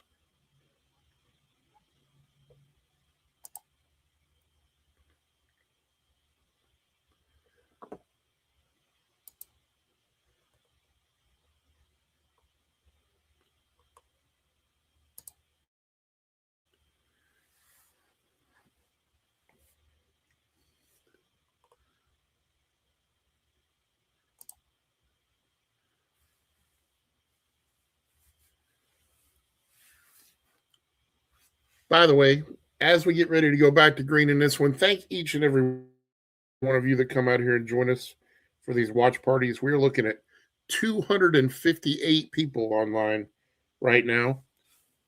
And hey, speaking of being online, damn, you're having a happy hour for us. What's better than a happy hour? A happy hour that shows up at your door. Order Billy's Tequila at billystequila.com and it comes straight to you. No additives, small batch, all flavor, zero fake stuff. Use code RACER and save 5% off your order. Green flag is back out. I'll just blurt it out. I'm going to enjoy some Billy's Tequila for this restart. Good idea. And here comes Suarez.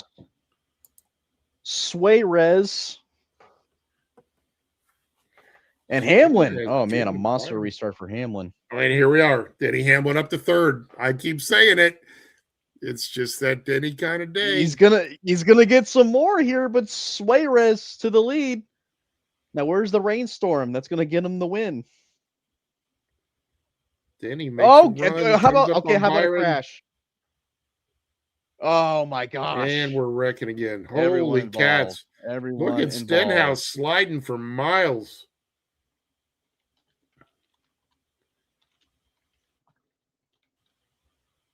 Austin Hills in the infield.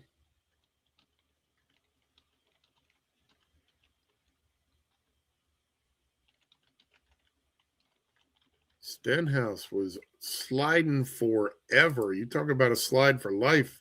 By the way, caution flag number 11. It's new track record. It's a new track record. Gregson driving backwards down pit lane. All right, so who wrecks first?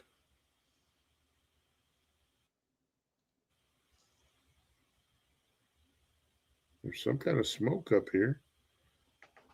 Oh, buddy. Priest gets sucked into it from Gregson. And here's where Stenhouse is just sliding for life. McDowell's just pushing him down the track sideways.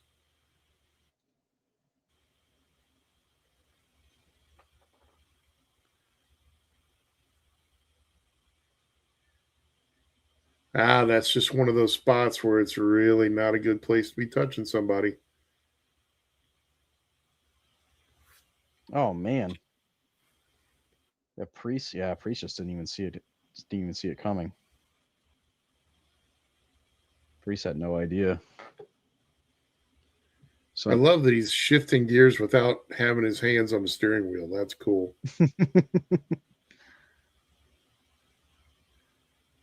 Gregson. Oh my gosh, man, that's like 8 cars. Gregson, Barry, Hill, Ware,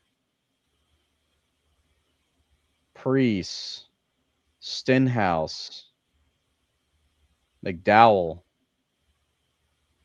Yep, it's a wad. Good Lord, man. That's 11.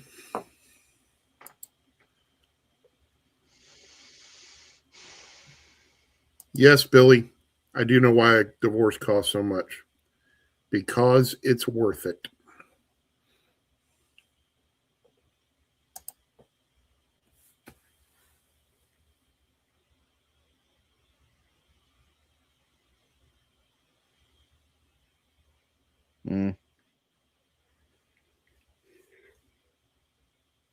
So do we get started before 30 laps to go? Well, let's see here. 1, 2, 3, 4, 5, 6. Involved 7, in the 8, crash: 9, Gregson, Ty 9 Dillon, cars. Josh Berry, Austin Hill, Ricky Stenhouse, Coney Ware, Ryan Priest, Michael McDowell, Shane Van Gisbergen. Sorry, Brock. Hate it for you, Brock.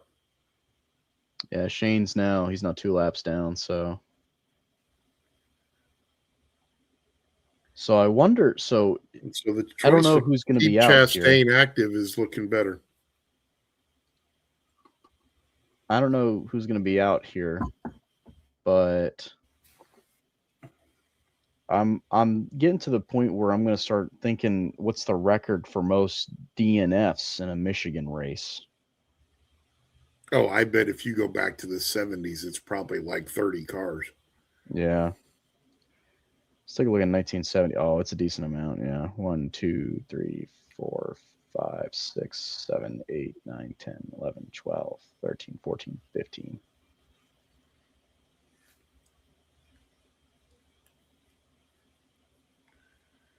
So 4 cars finished on the lead lap. Yeah. See, that's Mm-hmm. That was when people would go off on the whole Kyle Busch won 200 races, but it wasn't in the Cup Series. I put together a spreadsheet for Richard Petty's wins. And yeah, I want to say it was 176 of his wins. He was on a lead lap by himself or had one other car on a lead lap with him. That's you're talking whatever that is, 80% of his wins. There's also I see what you're saying. And when you looked at Kyle's, the least number of cars that was on a lead lap for one of Kyle's wins at any series was like 10 or 11. I just, yes, it was in lower series, but the level of competition was so much higher. I just think of like the days in the 60s when NASCAR had 54 races a year, and there'd be 10 cars in a race at some dirt track in southern South Carolina that has been gone for decades now. Only 10 cars would show up, and Richard Petty was like the only guy that was running the full season in that race. Now, I did see something the other day that I had not realized, because I always brag on David Pearson. I still think David Pearson is the greatest stock car driver that ever lived. And he ran 3 full seasons in the Cup Series. And full seasons, he still didn't run every race, but he committed to 3 full seasons. And he won all 3 titles. Yeah. Cale Yarborough only ran 7 full seasons. He had 3 titles it was your 2 or 3 second place finishes and then 1 or 2 third place finishes. And he never finished below third place in the season he ran the full season. I mean, that's awesome.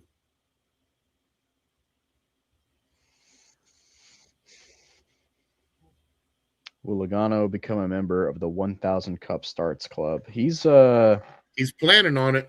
Yeah. He says he wants to. He's got to be getting close, right?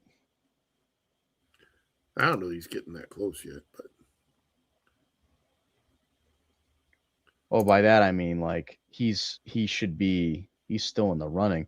You know what I'm keeping an eye on is the most consecutive starts, which I think Jeff Gordon has.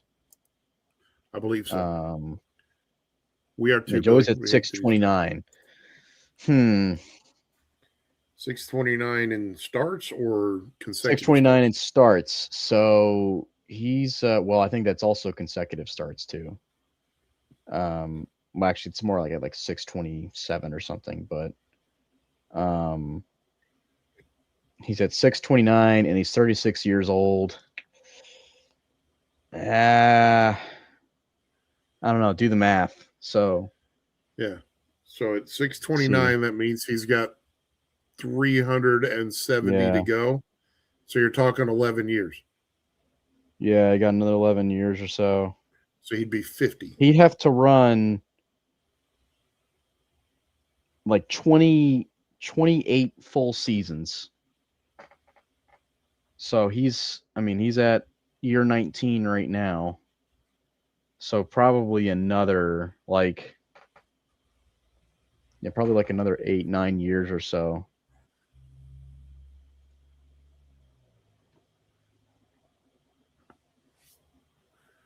Sorry to hear it for you, Brock. SVG out, oil pressure. Jimmy says Joseph is 36 right now. So 11 years will put him at 47 years old.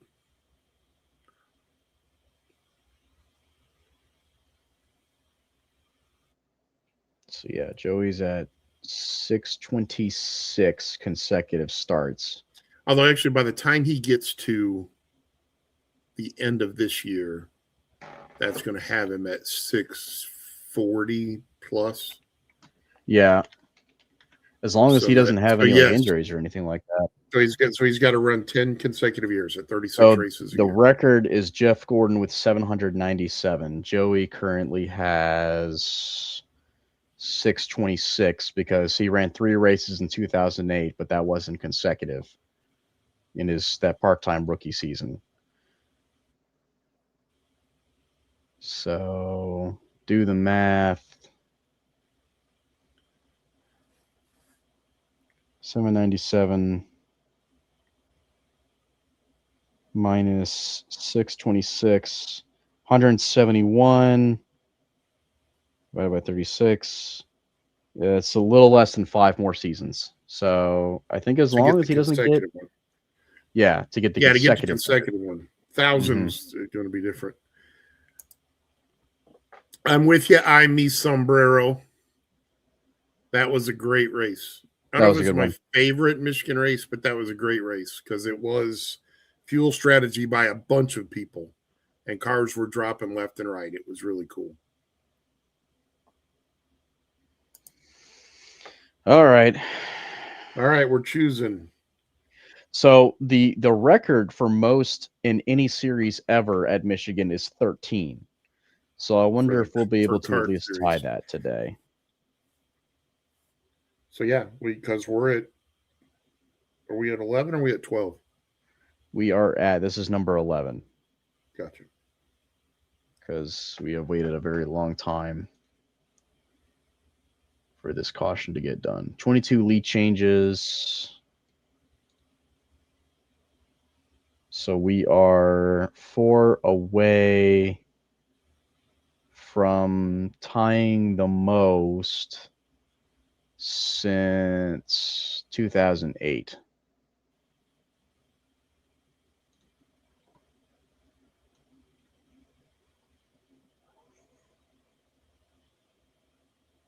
See, everybody talking about you should smash the guitar at Nashville.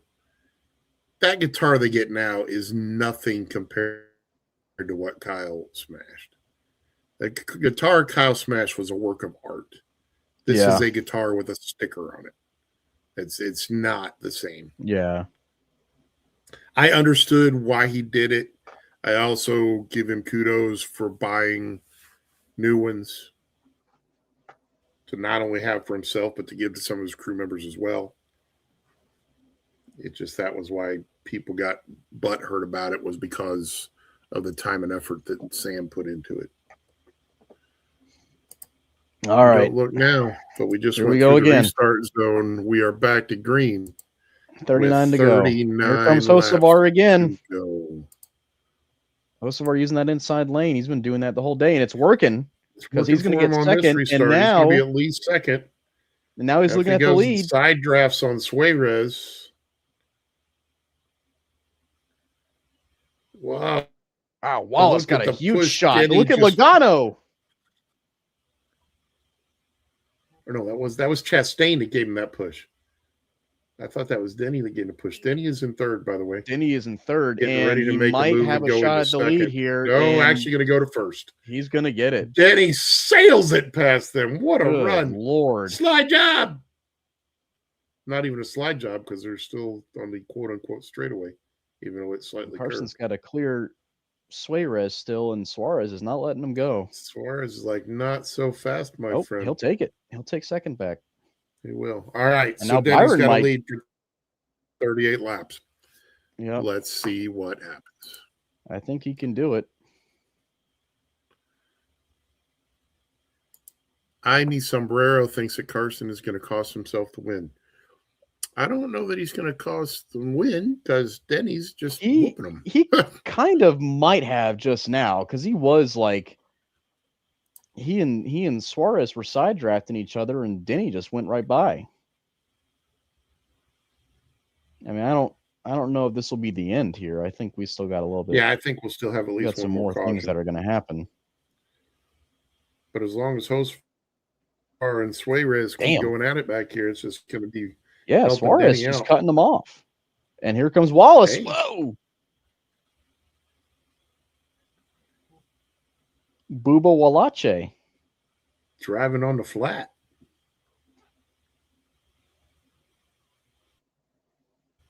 And Carson, you're going to put that high lane to good use. And Ross Chastain up to 8th. Good call, Brock. Who would have thought? Well, Brogdon, he wasn't able to change, remember? Oh, that's right. He wasn't able to change. Yeah, he got stuck with Ty.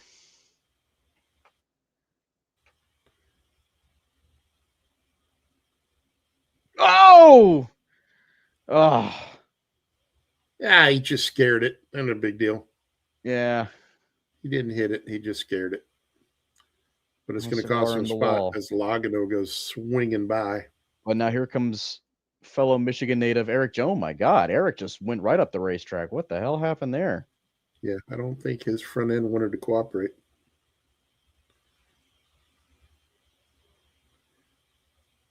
Yeah, just a slight tap there.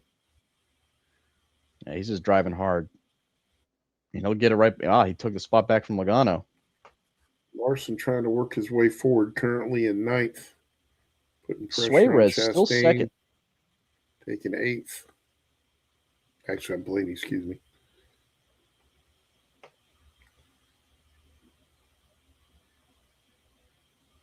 Man, the racing back in the pack is something. Up front, not so much. Well, you know, Brock, I'm not so sure. Gibbs is back in 23rd now. Brock says that his fantasies cooked this week, but Gibbs back up in. Oh, he probably picked some other cars that are out of the race now. Jaime Sombrero trying to take credit for Carson kissing the wall. I don't think that cost him a win yet.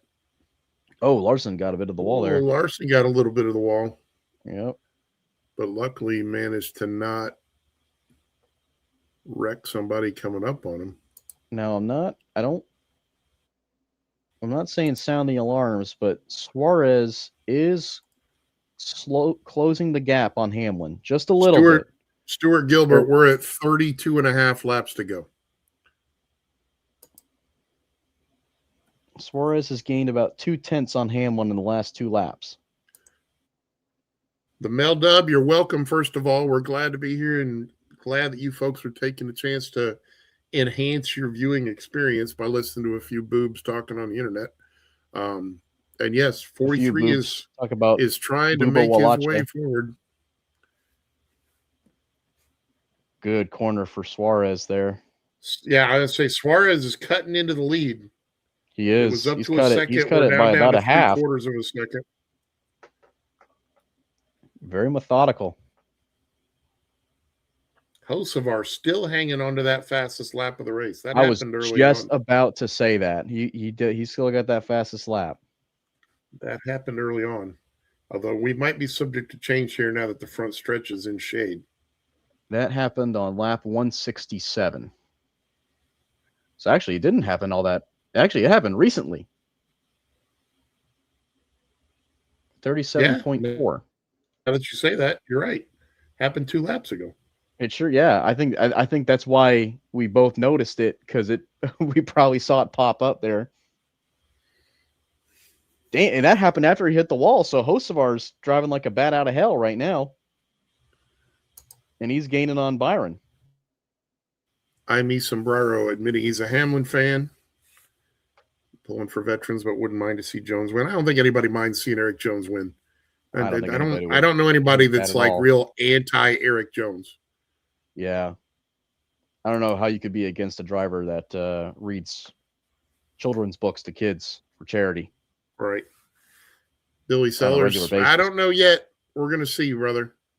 Then he's still got a ways to go, and he's only 0.6 ahead of Suarez right now. Yep. Got a better lap that time. They're about equal, he and Suarez. And now Hocevar working on Byron for 4th. And Mildub, I would love to see a Michigan native win. Fired. I would too, absolutely. I think that's be a fantastic storyline. Hocevar is in 4th. He can see the lead.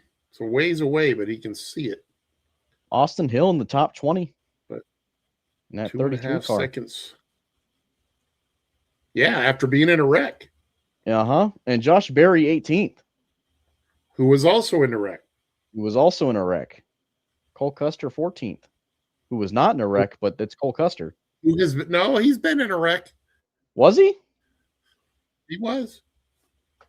I think just about everybody's been in a wreck today. Yeah, there's a bunch of them. Larson is in the top 10, but not really moving it forward. So Hamlin putting up some fast times right now. He is the fastest car on the track. And Suarez and Hocevar both only 0.2 slower right now. They're the only ones.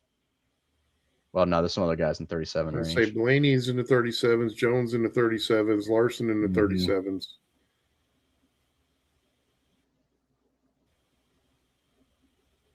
But yeah, right now Denny is cranking it up. Ty Gibbs is running 40.7 second lap times right now, and he's 23rd on the lead lap. That's funny. Who is? Man, really a lot of guys out of this anybody race. But Denny win. Logano blows by Byron like he's tied to a post. There are 12 cars out of this race.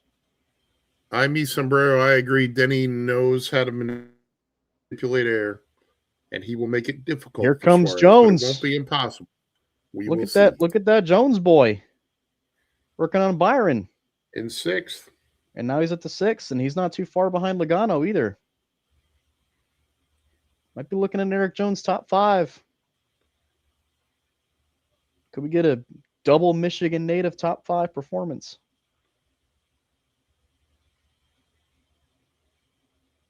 Suarez has lost some ground. He's lost about half a second. Yeah, like I said, Denny was turning up the wick. He was he was cranking some laps there.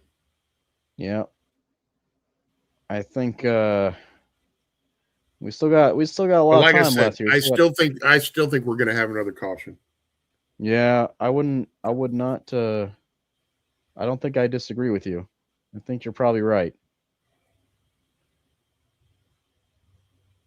But Man, don't forget, 12 cars out of this if race. you're I got looking for a tequila that's additive free, small batch, 100% blue agave, and born in the highlands of Jalisco with no fake flavors and no BS, you want Billy's Tequila. Life's a race, so celebrate the race of life. Buy it at billystequila.com. Have it delivered right to your front door. Remember to use code RACER and save 5% on your order.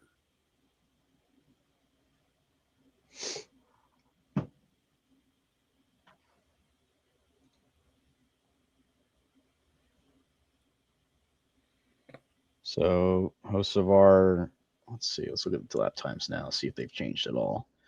Nope, Hamlin is the only one in 37-second range. And by a lot, 37.8. Wallace has actually kind of stayed consistent. He's still a 38 flat, where he has been for the last few laps. So I think Suarez and Hocevar, they're kind of using up their tires here. Oh, Hocevar now back in 37 range. 37.9.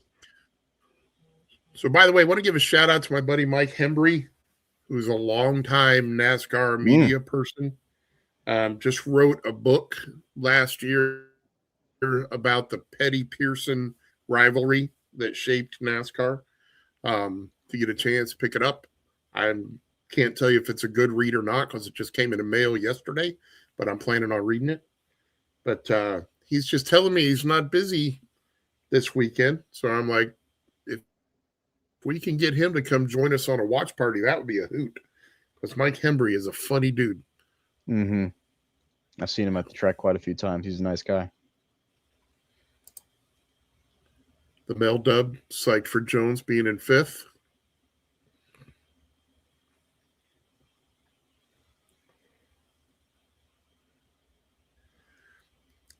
I like mi sombrero's idea. I heard somebody the other day talking about the Polish victory lap and how that was a thing that was Kulwicki's and people adopted it and more people do it. They don't all do it, but a lot of people do it. And I don't know at the age that drivers are now if they even remember, Alan doing that. I mean, Alan's been gone for over 30 years. But similarly with the bow for Rowdy, are you going to see more people do the bow as kind of an homage to Kyle? And will that stick around for years to come? I think it will. I think you're going to see a lot of people do it. I think you'll see it. You'll see people do it. But the thing about the Polish victory lap is that the Polish victory lap was just a good idea because it was just a good way to let the fans see the driver. Exactly. Let you see the fans. So I understand why people are still doing that. I don't know. I think at some point it stopped being an homage to Alan Kulwicki, and I think it started to become more of like I just want to see the fans. And I think I agree. I'm sure, people, you could say it's an homage to Alan Kulwicki because he's the one that started it, but I think for the most part, people were just doing it to see the fans. And whereas the bow, like when you're doing the bow, you're doing it because Kyle Busch. Right. Like there's not really a specific reason to do it. Right. But again, 20 years down the line, does that change and the bow just becomes a bow thing rather than a bow because Kyle did it? I don't think you just see it. I don't think you see it as much anymore. I think if anybody's going to do it in the future, I think people do it because of Kyle. If they're going to do it for Kyle or something. Can I just tell you how much I love when the scoring pylon screws up? Because I was just about to comment that Hamlin was 4 seconds ahead, and then it dropped to 1/10 of a second. Yeah. It says that for me too. There, it just went to it again. And now, now he's went to it again. Is that accurate? Now he's back up to 4 and almost 4.5 seconds. He is okay. Yeah, no, he's flying. He is flying. Yeah, he's still the only one in 37-second range. And everyone else is now up to around 38.3. Jones down to a 38.1. Blaney to a 38.1. and I think Suarez Wallace is is going going to to get. get by Suarez. It's just a He matter of sure time. will, and he's doing Speak it. of the He's doing devil. it right now, actually. And I'm completely with you, Mel Dub. I don't know how long we have to keep voicing that we hate the front stretch victory interview before they finally decide to scrap it. But everybody I know hates it. I don't know of anybody that likes the front stretch interview. They want it to be in victory lane, surrounded by your team, and show that emotion. That's what we all want to see.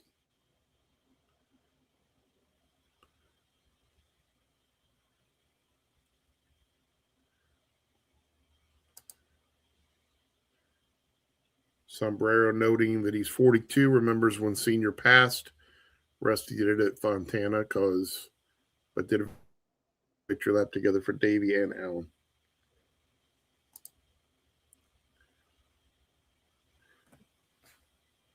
All right, Bubba Wallace has 15 laps to cut out a almost 6-second lead. I don't see that Bell happening. has been released from the infield care center, but there is no media for him. Interesting. Yes.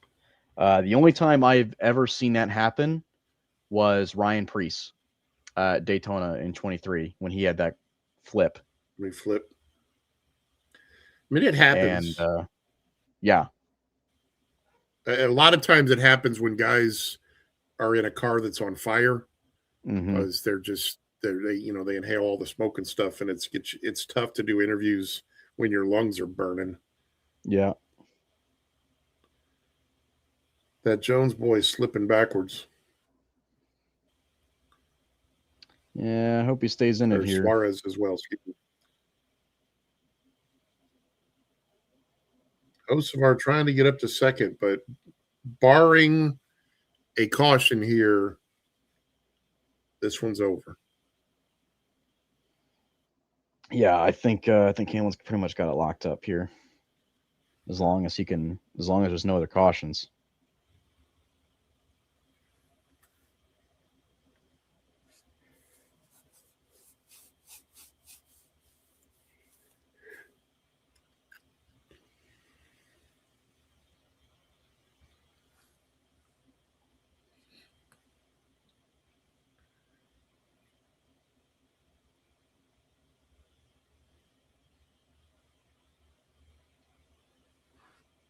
Well, there you go. Mike Hembry says he'll be glad to be a guest on a watch party. Well, how about that? So that'd be cool. I hope I get keep to be working on at it. I want to get some people on here that would just be fun. Like I said, I got to figure out who Cletus's PR person is, because if we could ever pull that off, that would be insanity. Yeah.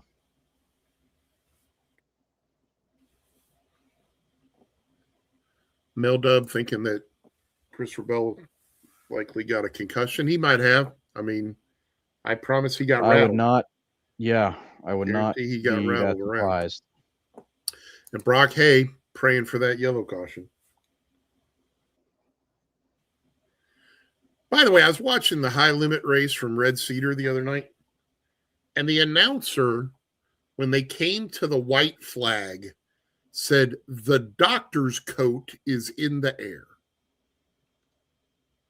And I was like, it took me a good 30 seconds to process what he had just said and how it applied to the race.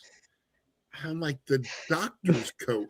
I've never heard that before. I had never either. And I think it's funny that you took such notice of that you're like, I need to bring this up. Like, what? I was like, that is so off the wall. It was just, I just was like, I mean, because look, I'm an announcer. I mean, I pay attention to what people do because stuff works. And if stuff works, you like to try to bring it in. But I just, that was one that I was just like, what did I just hear? Brock Hay wants to have Cletus on a watch party. We got to start a movement. Well, we're start getting people to email Cletus asking him to be on a watch party. Well, we've asked him to come on to stuff before, but we keep getting hard no's. And to be honest, it's probably because he's probably just super busy. So I promise he's super busy, and I promise that it's a branding thing. I mean, he's a YouTube guy. He doesn't want to spread the wealth to other YouTube folks. I get it. But you never know. We get him drinking some night, we might be able to pull that off.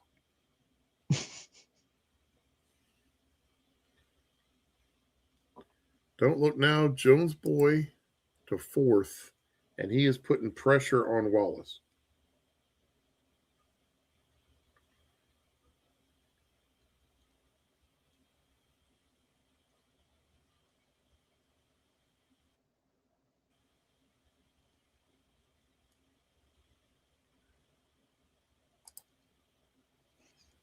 This might be a pretty good finish for JJ Yaley in the 44. 21st. Might be One 21st. I am a big JJ Yaley fan. I always have been. Oh, yeah. And I always tell people, if you want to realize how good he really was, Google it. Because open wheel sprint car midget racing, he has won every big event, all of them. And he did the Triple Crown. Whoa, my Larson got all out of shape swinging up in front of Suarez. We almost had our caution right there. Have we got 7 to go? Okay. I'll be honest, I've been looking at some stats. So might be I got to confirm a little bit more because I know some more drivers have raced with NY Racing, but I'm pretty sure this will be NY Racing's best finish ever if they can stay 21st. Nice. And then this is the most cars that have DNF'd in a Michigan race since 2012. Nice. I need sombrero. Conspiracy theorists are a dozen around the NASCAR world, but I promise you, there is no way in that garage area you get teams to agree to lay down ever. I don't care what you're trying to say. No way a team in that garage area is going to be like, oh, sure, we'll let somebody else win the race. It'll never happen. So that is not there. And yes, Mel Dub, he was at a point where there was a lot of talent available for the series, and if you didn't perform quickly, you didn't keep your ride. And unfortunately for JJ, he didn't do well in the 18, and that pretty much soured all the other big teams on him. But so I want to point out, Denny Hamlin winning this race is going to tie Kyle Busch for most all-time wins. Yep. And then, I think it's like 9th or 10th most. Thank you, Dale, for the heads up that Jones is in second. 10.49 seconds back. 10. Yeah. Well, Wallace now around Hocevar for third, but I was going to say, like, it almost kind of sucks that Hamlin is like so fast right now and he's just dominating it. He was back there with the other one. We'd have a Michigan natives fighting for a win. And you'd have 6 or 7 cars within a second and a half or 2 seconds. I mean, it would be bananas. But then he's just stinking up the thing. Look at me, sombrero. Phantom caution coming in.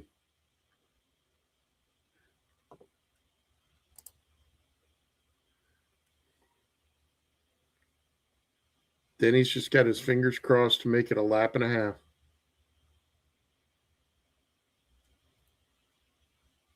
Then he goes by the start-finish line. Now we got 2 laps to go.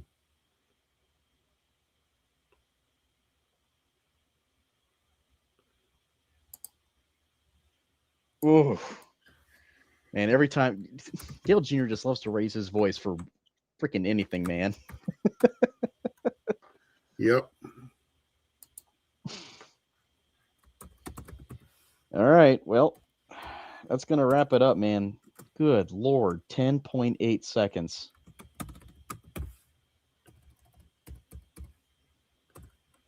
Just out of curiosity, what are his lap times right now? Yeah, he's 38.4s. Larson is actually running the fastest lap time. I mean, I know it's too late, but right. Yeah, it's over. Denny Hamlin, 2 in a row, third of the season. And on a day where Tyler Reddick finishes 35th, good points day. He's going to take a huge chunk out of Reddick's points lead. For sure. With an 11-second lead. Man.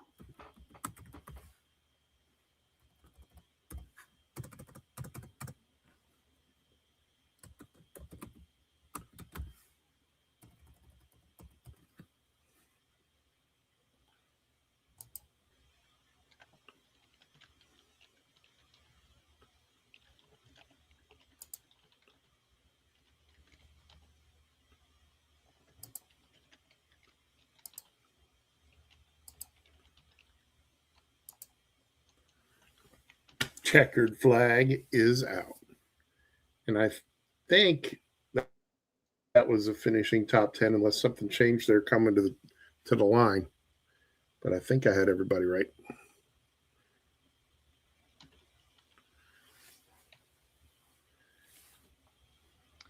So does he pull out a number 8 flag or something while he's doing burnouts, kind of like what Gordon did at Phoenix in 07? I would think Yep, it would be that's exactly what they're doing.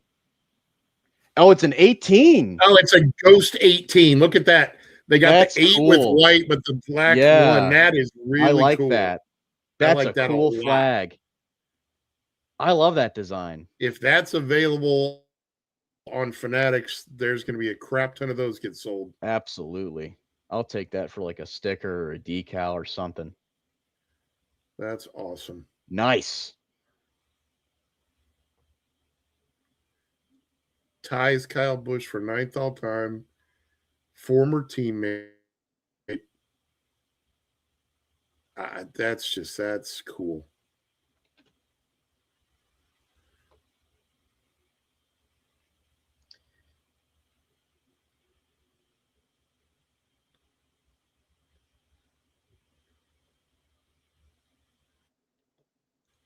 That ain't easy to hold on to that flag at speed either.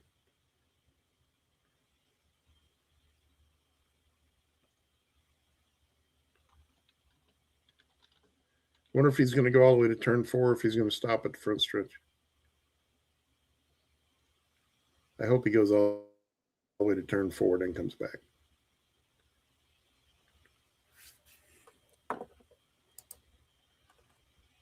Wow, did everybody go crazy here? What happened? All of a sudden we got a bunch of comments. Polish victory lap. See what I mean? Like, I don't think he's doing it for Alan Kulwicki. I think he's just doing that because it's just a good idea. I agree. But it's one of those things that if Alan hadn't done it, would other guys have thought of this? Yeah. It's because that he did it. And somebody's throwing beer. I just saw somebody throw a beer can. Well, it's because there's always going to be haters. Come on, man. I'm with Jamie. Top 10 for Joey is a win these days. That's 100% true. Oh, man. Molly Castellino, super fan, is a big Denny Watch lover. That so flag, Denny. Don't shred it in the tire.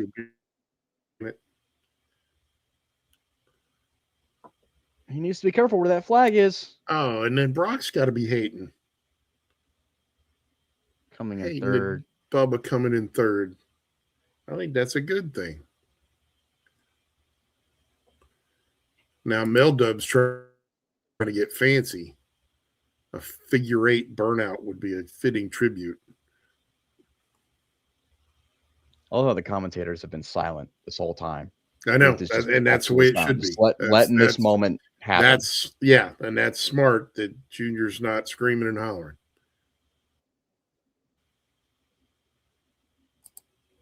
I'm with Mel Dub. Kyle's more famous in the 18 than the 8. Well, I like it because I like it ties in. It combines both. Right. And if they could have just stuck a little 5 down in the corner, it would have been perfect. Yeah.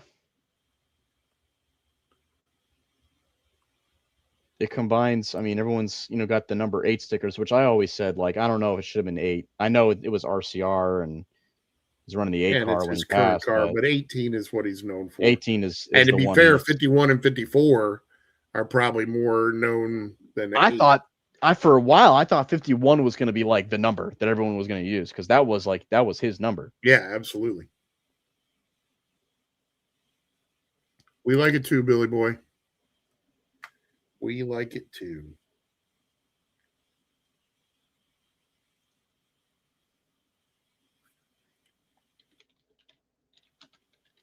And I'm also curious how many people are already out there around the Victory Lane area?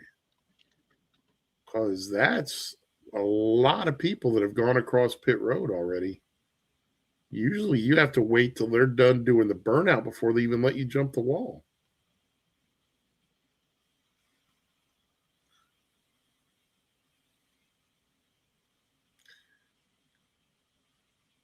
I would like to know how hard that walk is. Because just walking up that banking in and of itself is hard. Mm-hmm. But after you just did 400 miles, Yeah, I mean, Denny's he's pretty athletic. He's probably fine.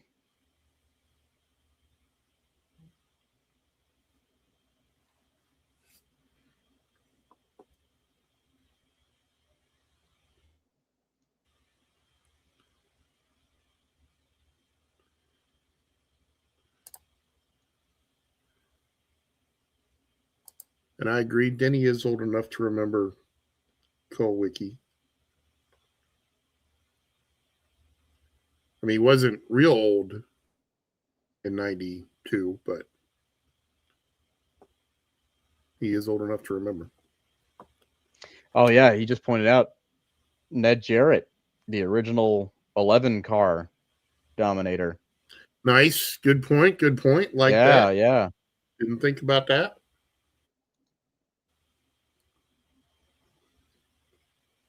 Again, that's why you like these older guys, because as you get older, you become a greater student of the sport. And the fact that they're sharing that back is awesome.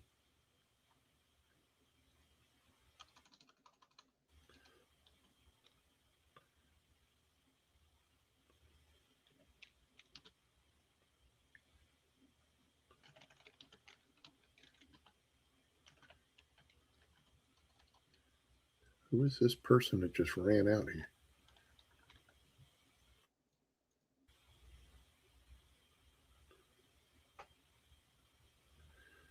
I don't know if he's going to be able to get back to the victory lane because he blew both rear tires on that thing. On the plus side, he's only got to cut across the infield.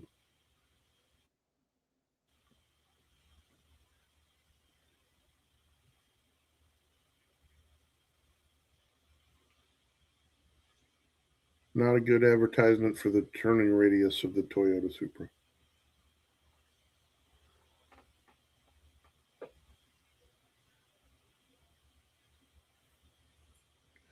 All right. It looks like that's going to be it. Yeah. Shout out once again, Denny talking about the loss of his dad, Kyle, and Ned Jarrett. And the question, does the 11 pass post-race inspection? Yes, it does.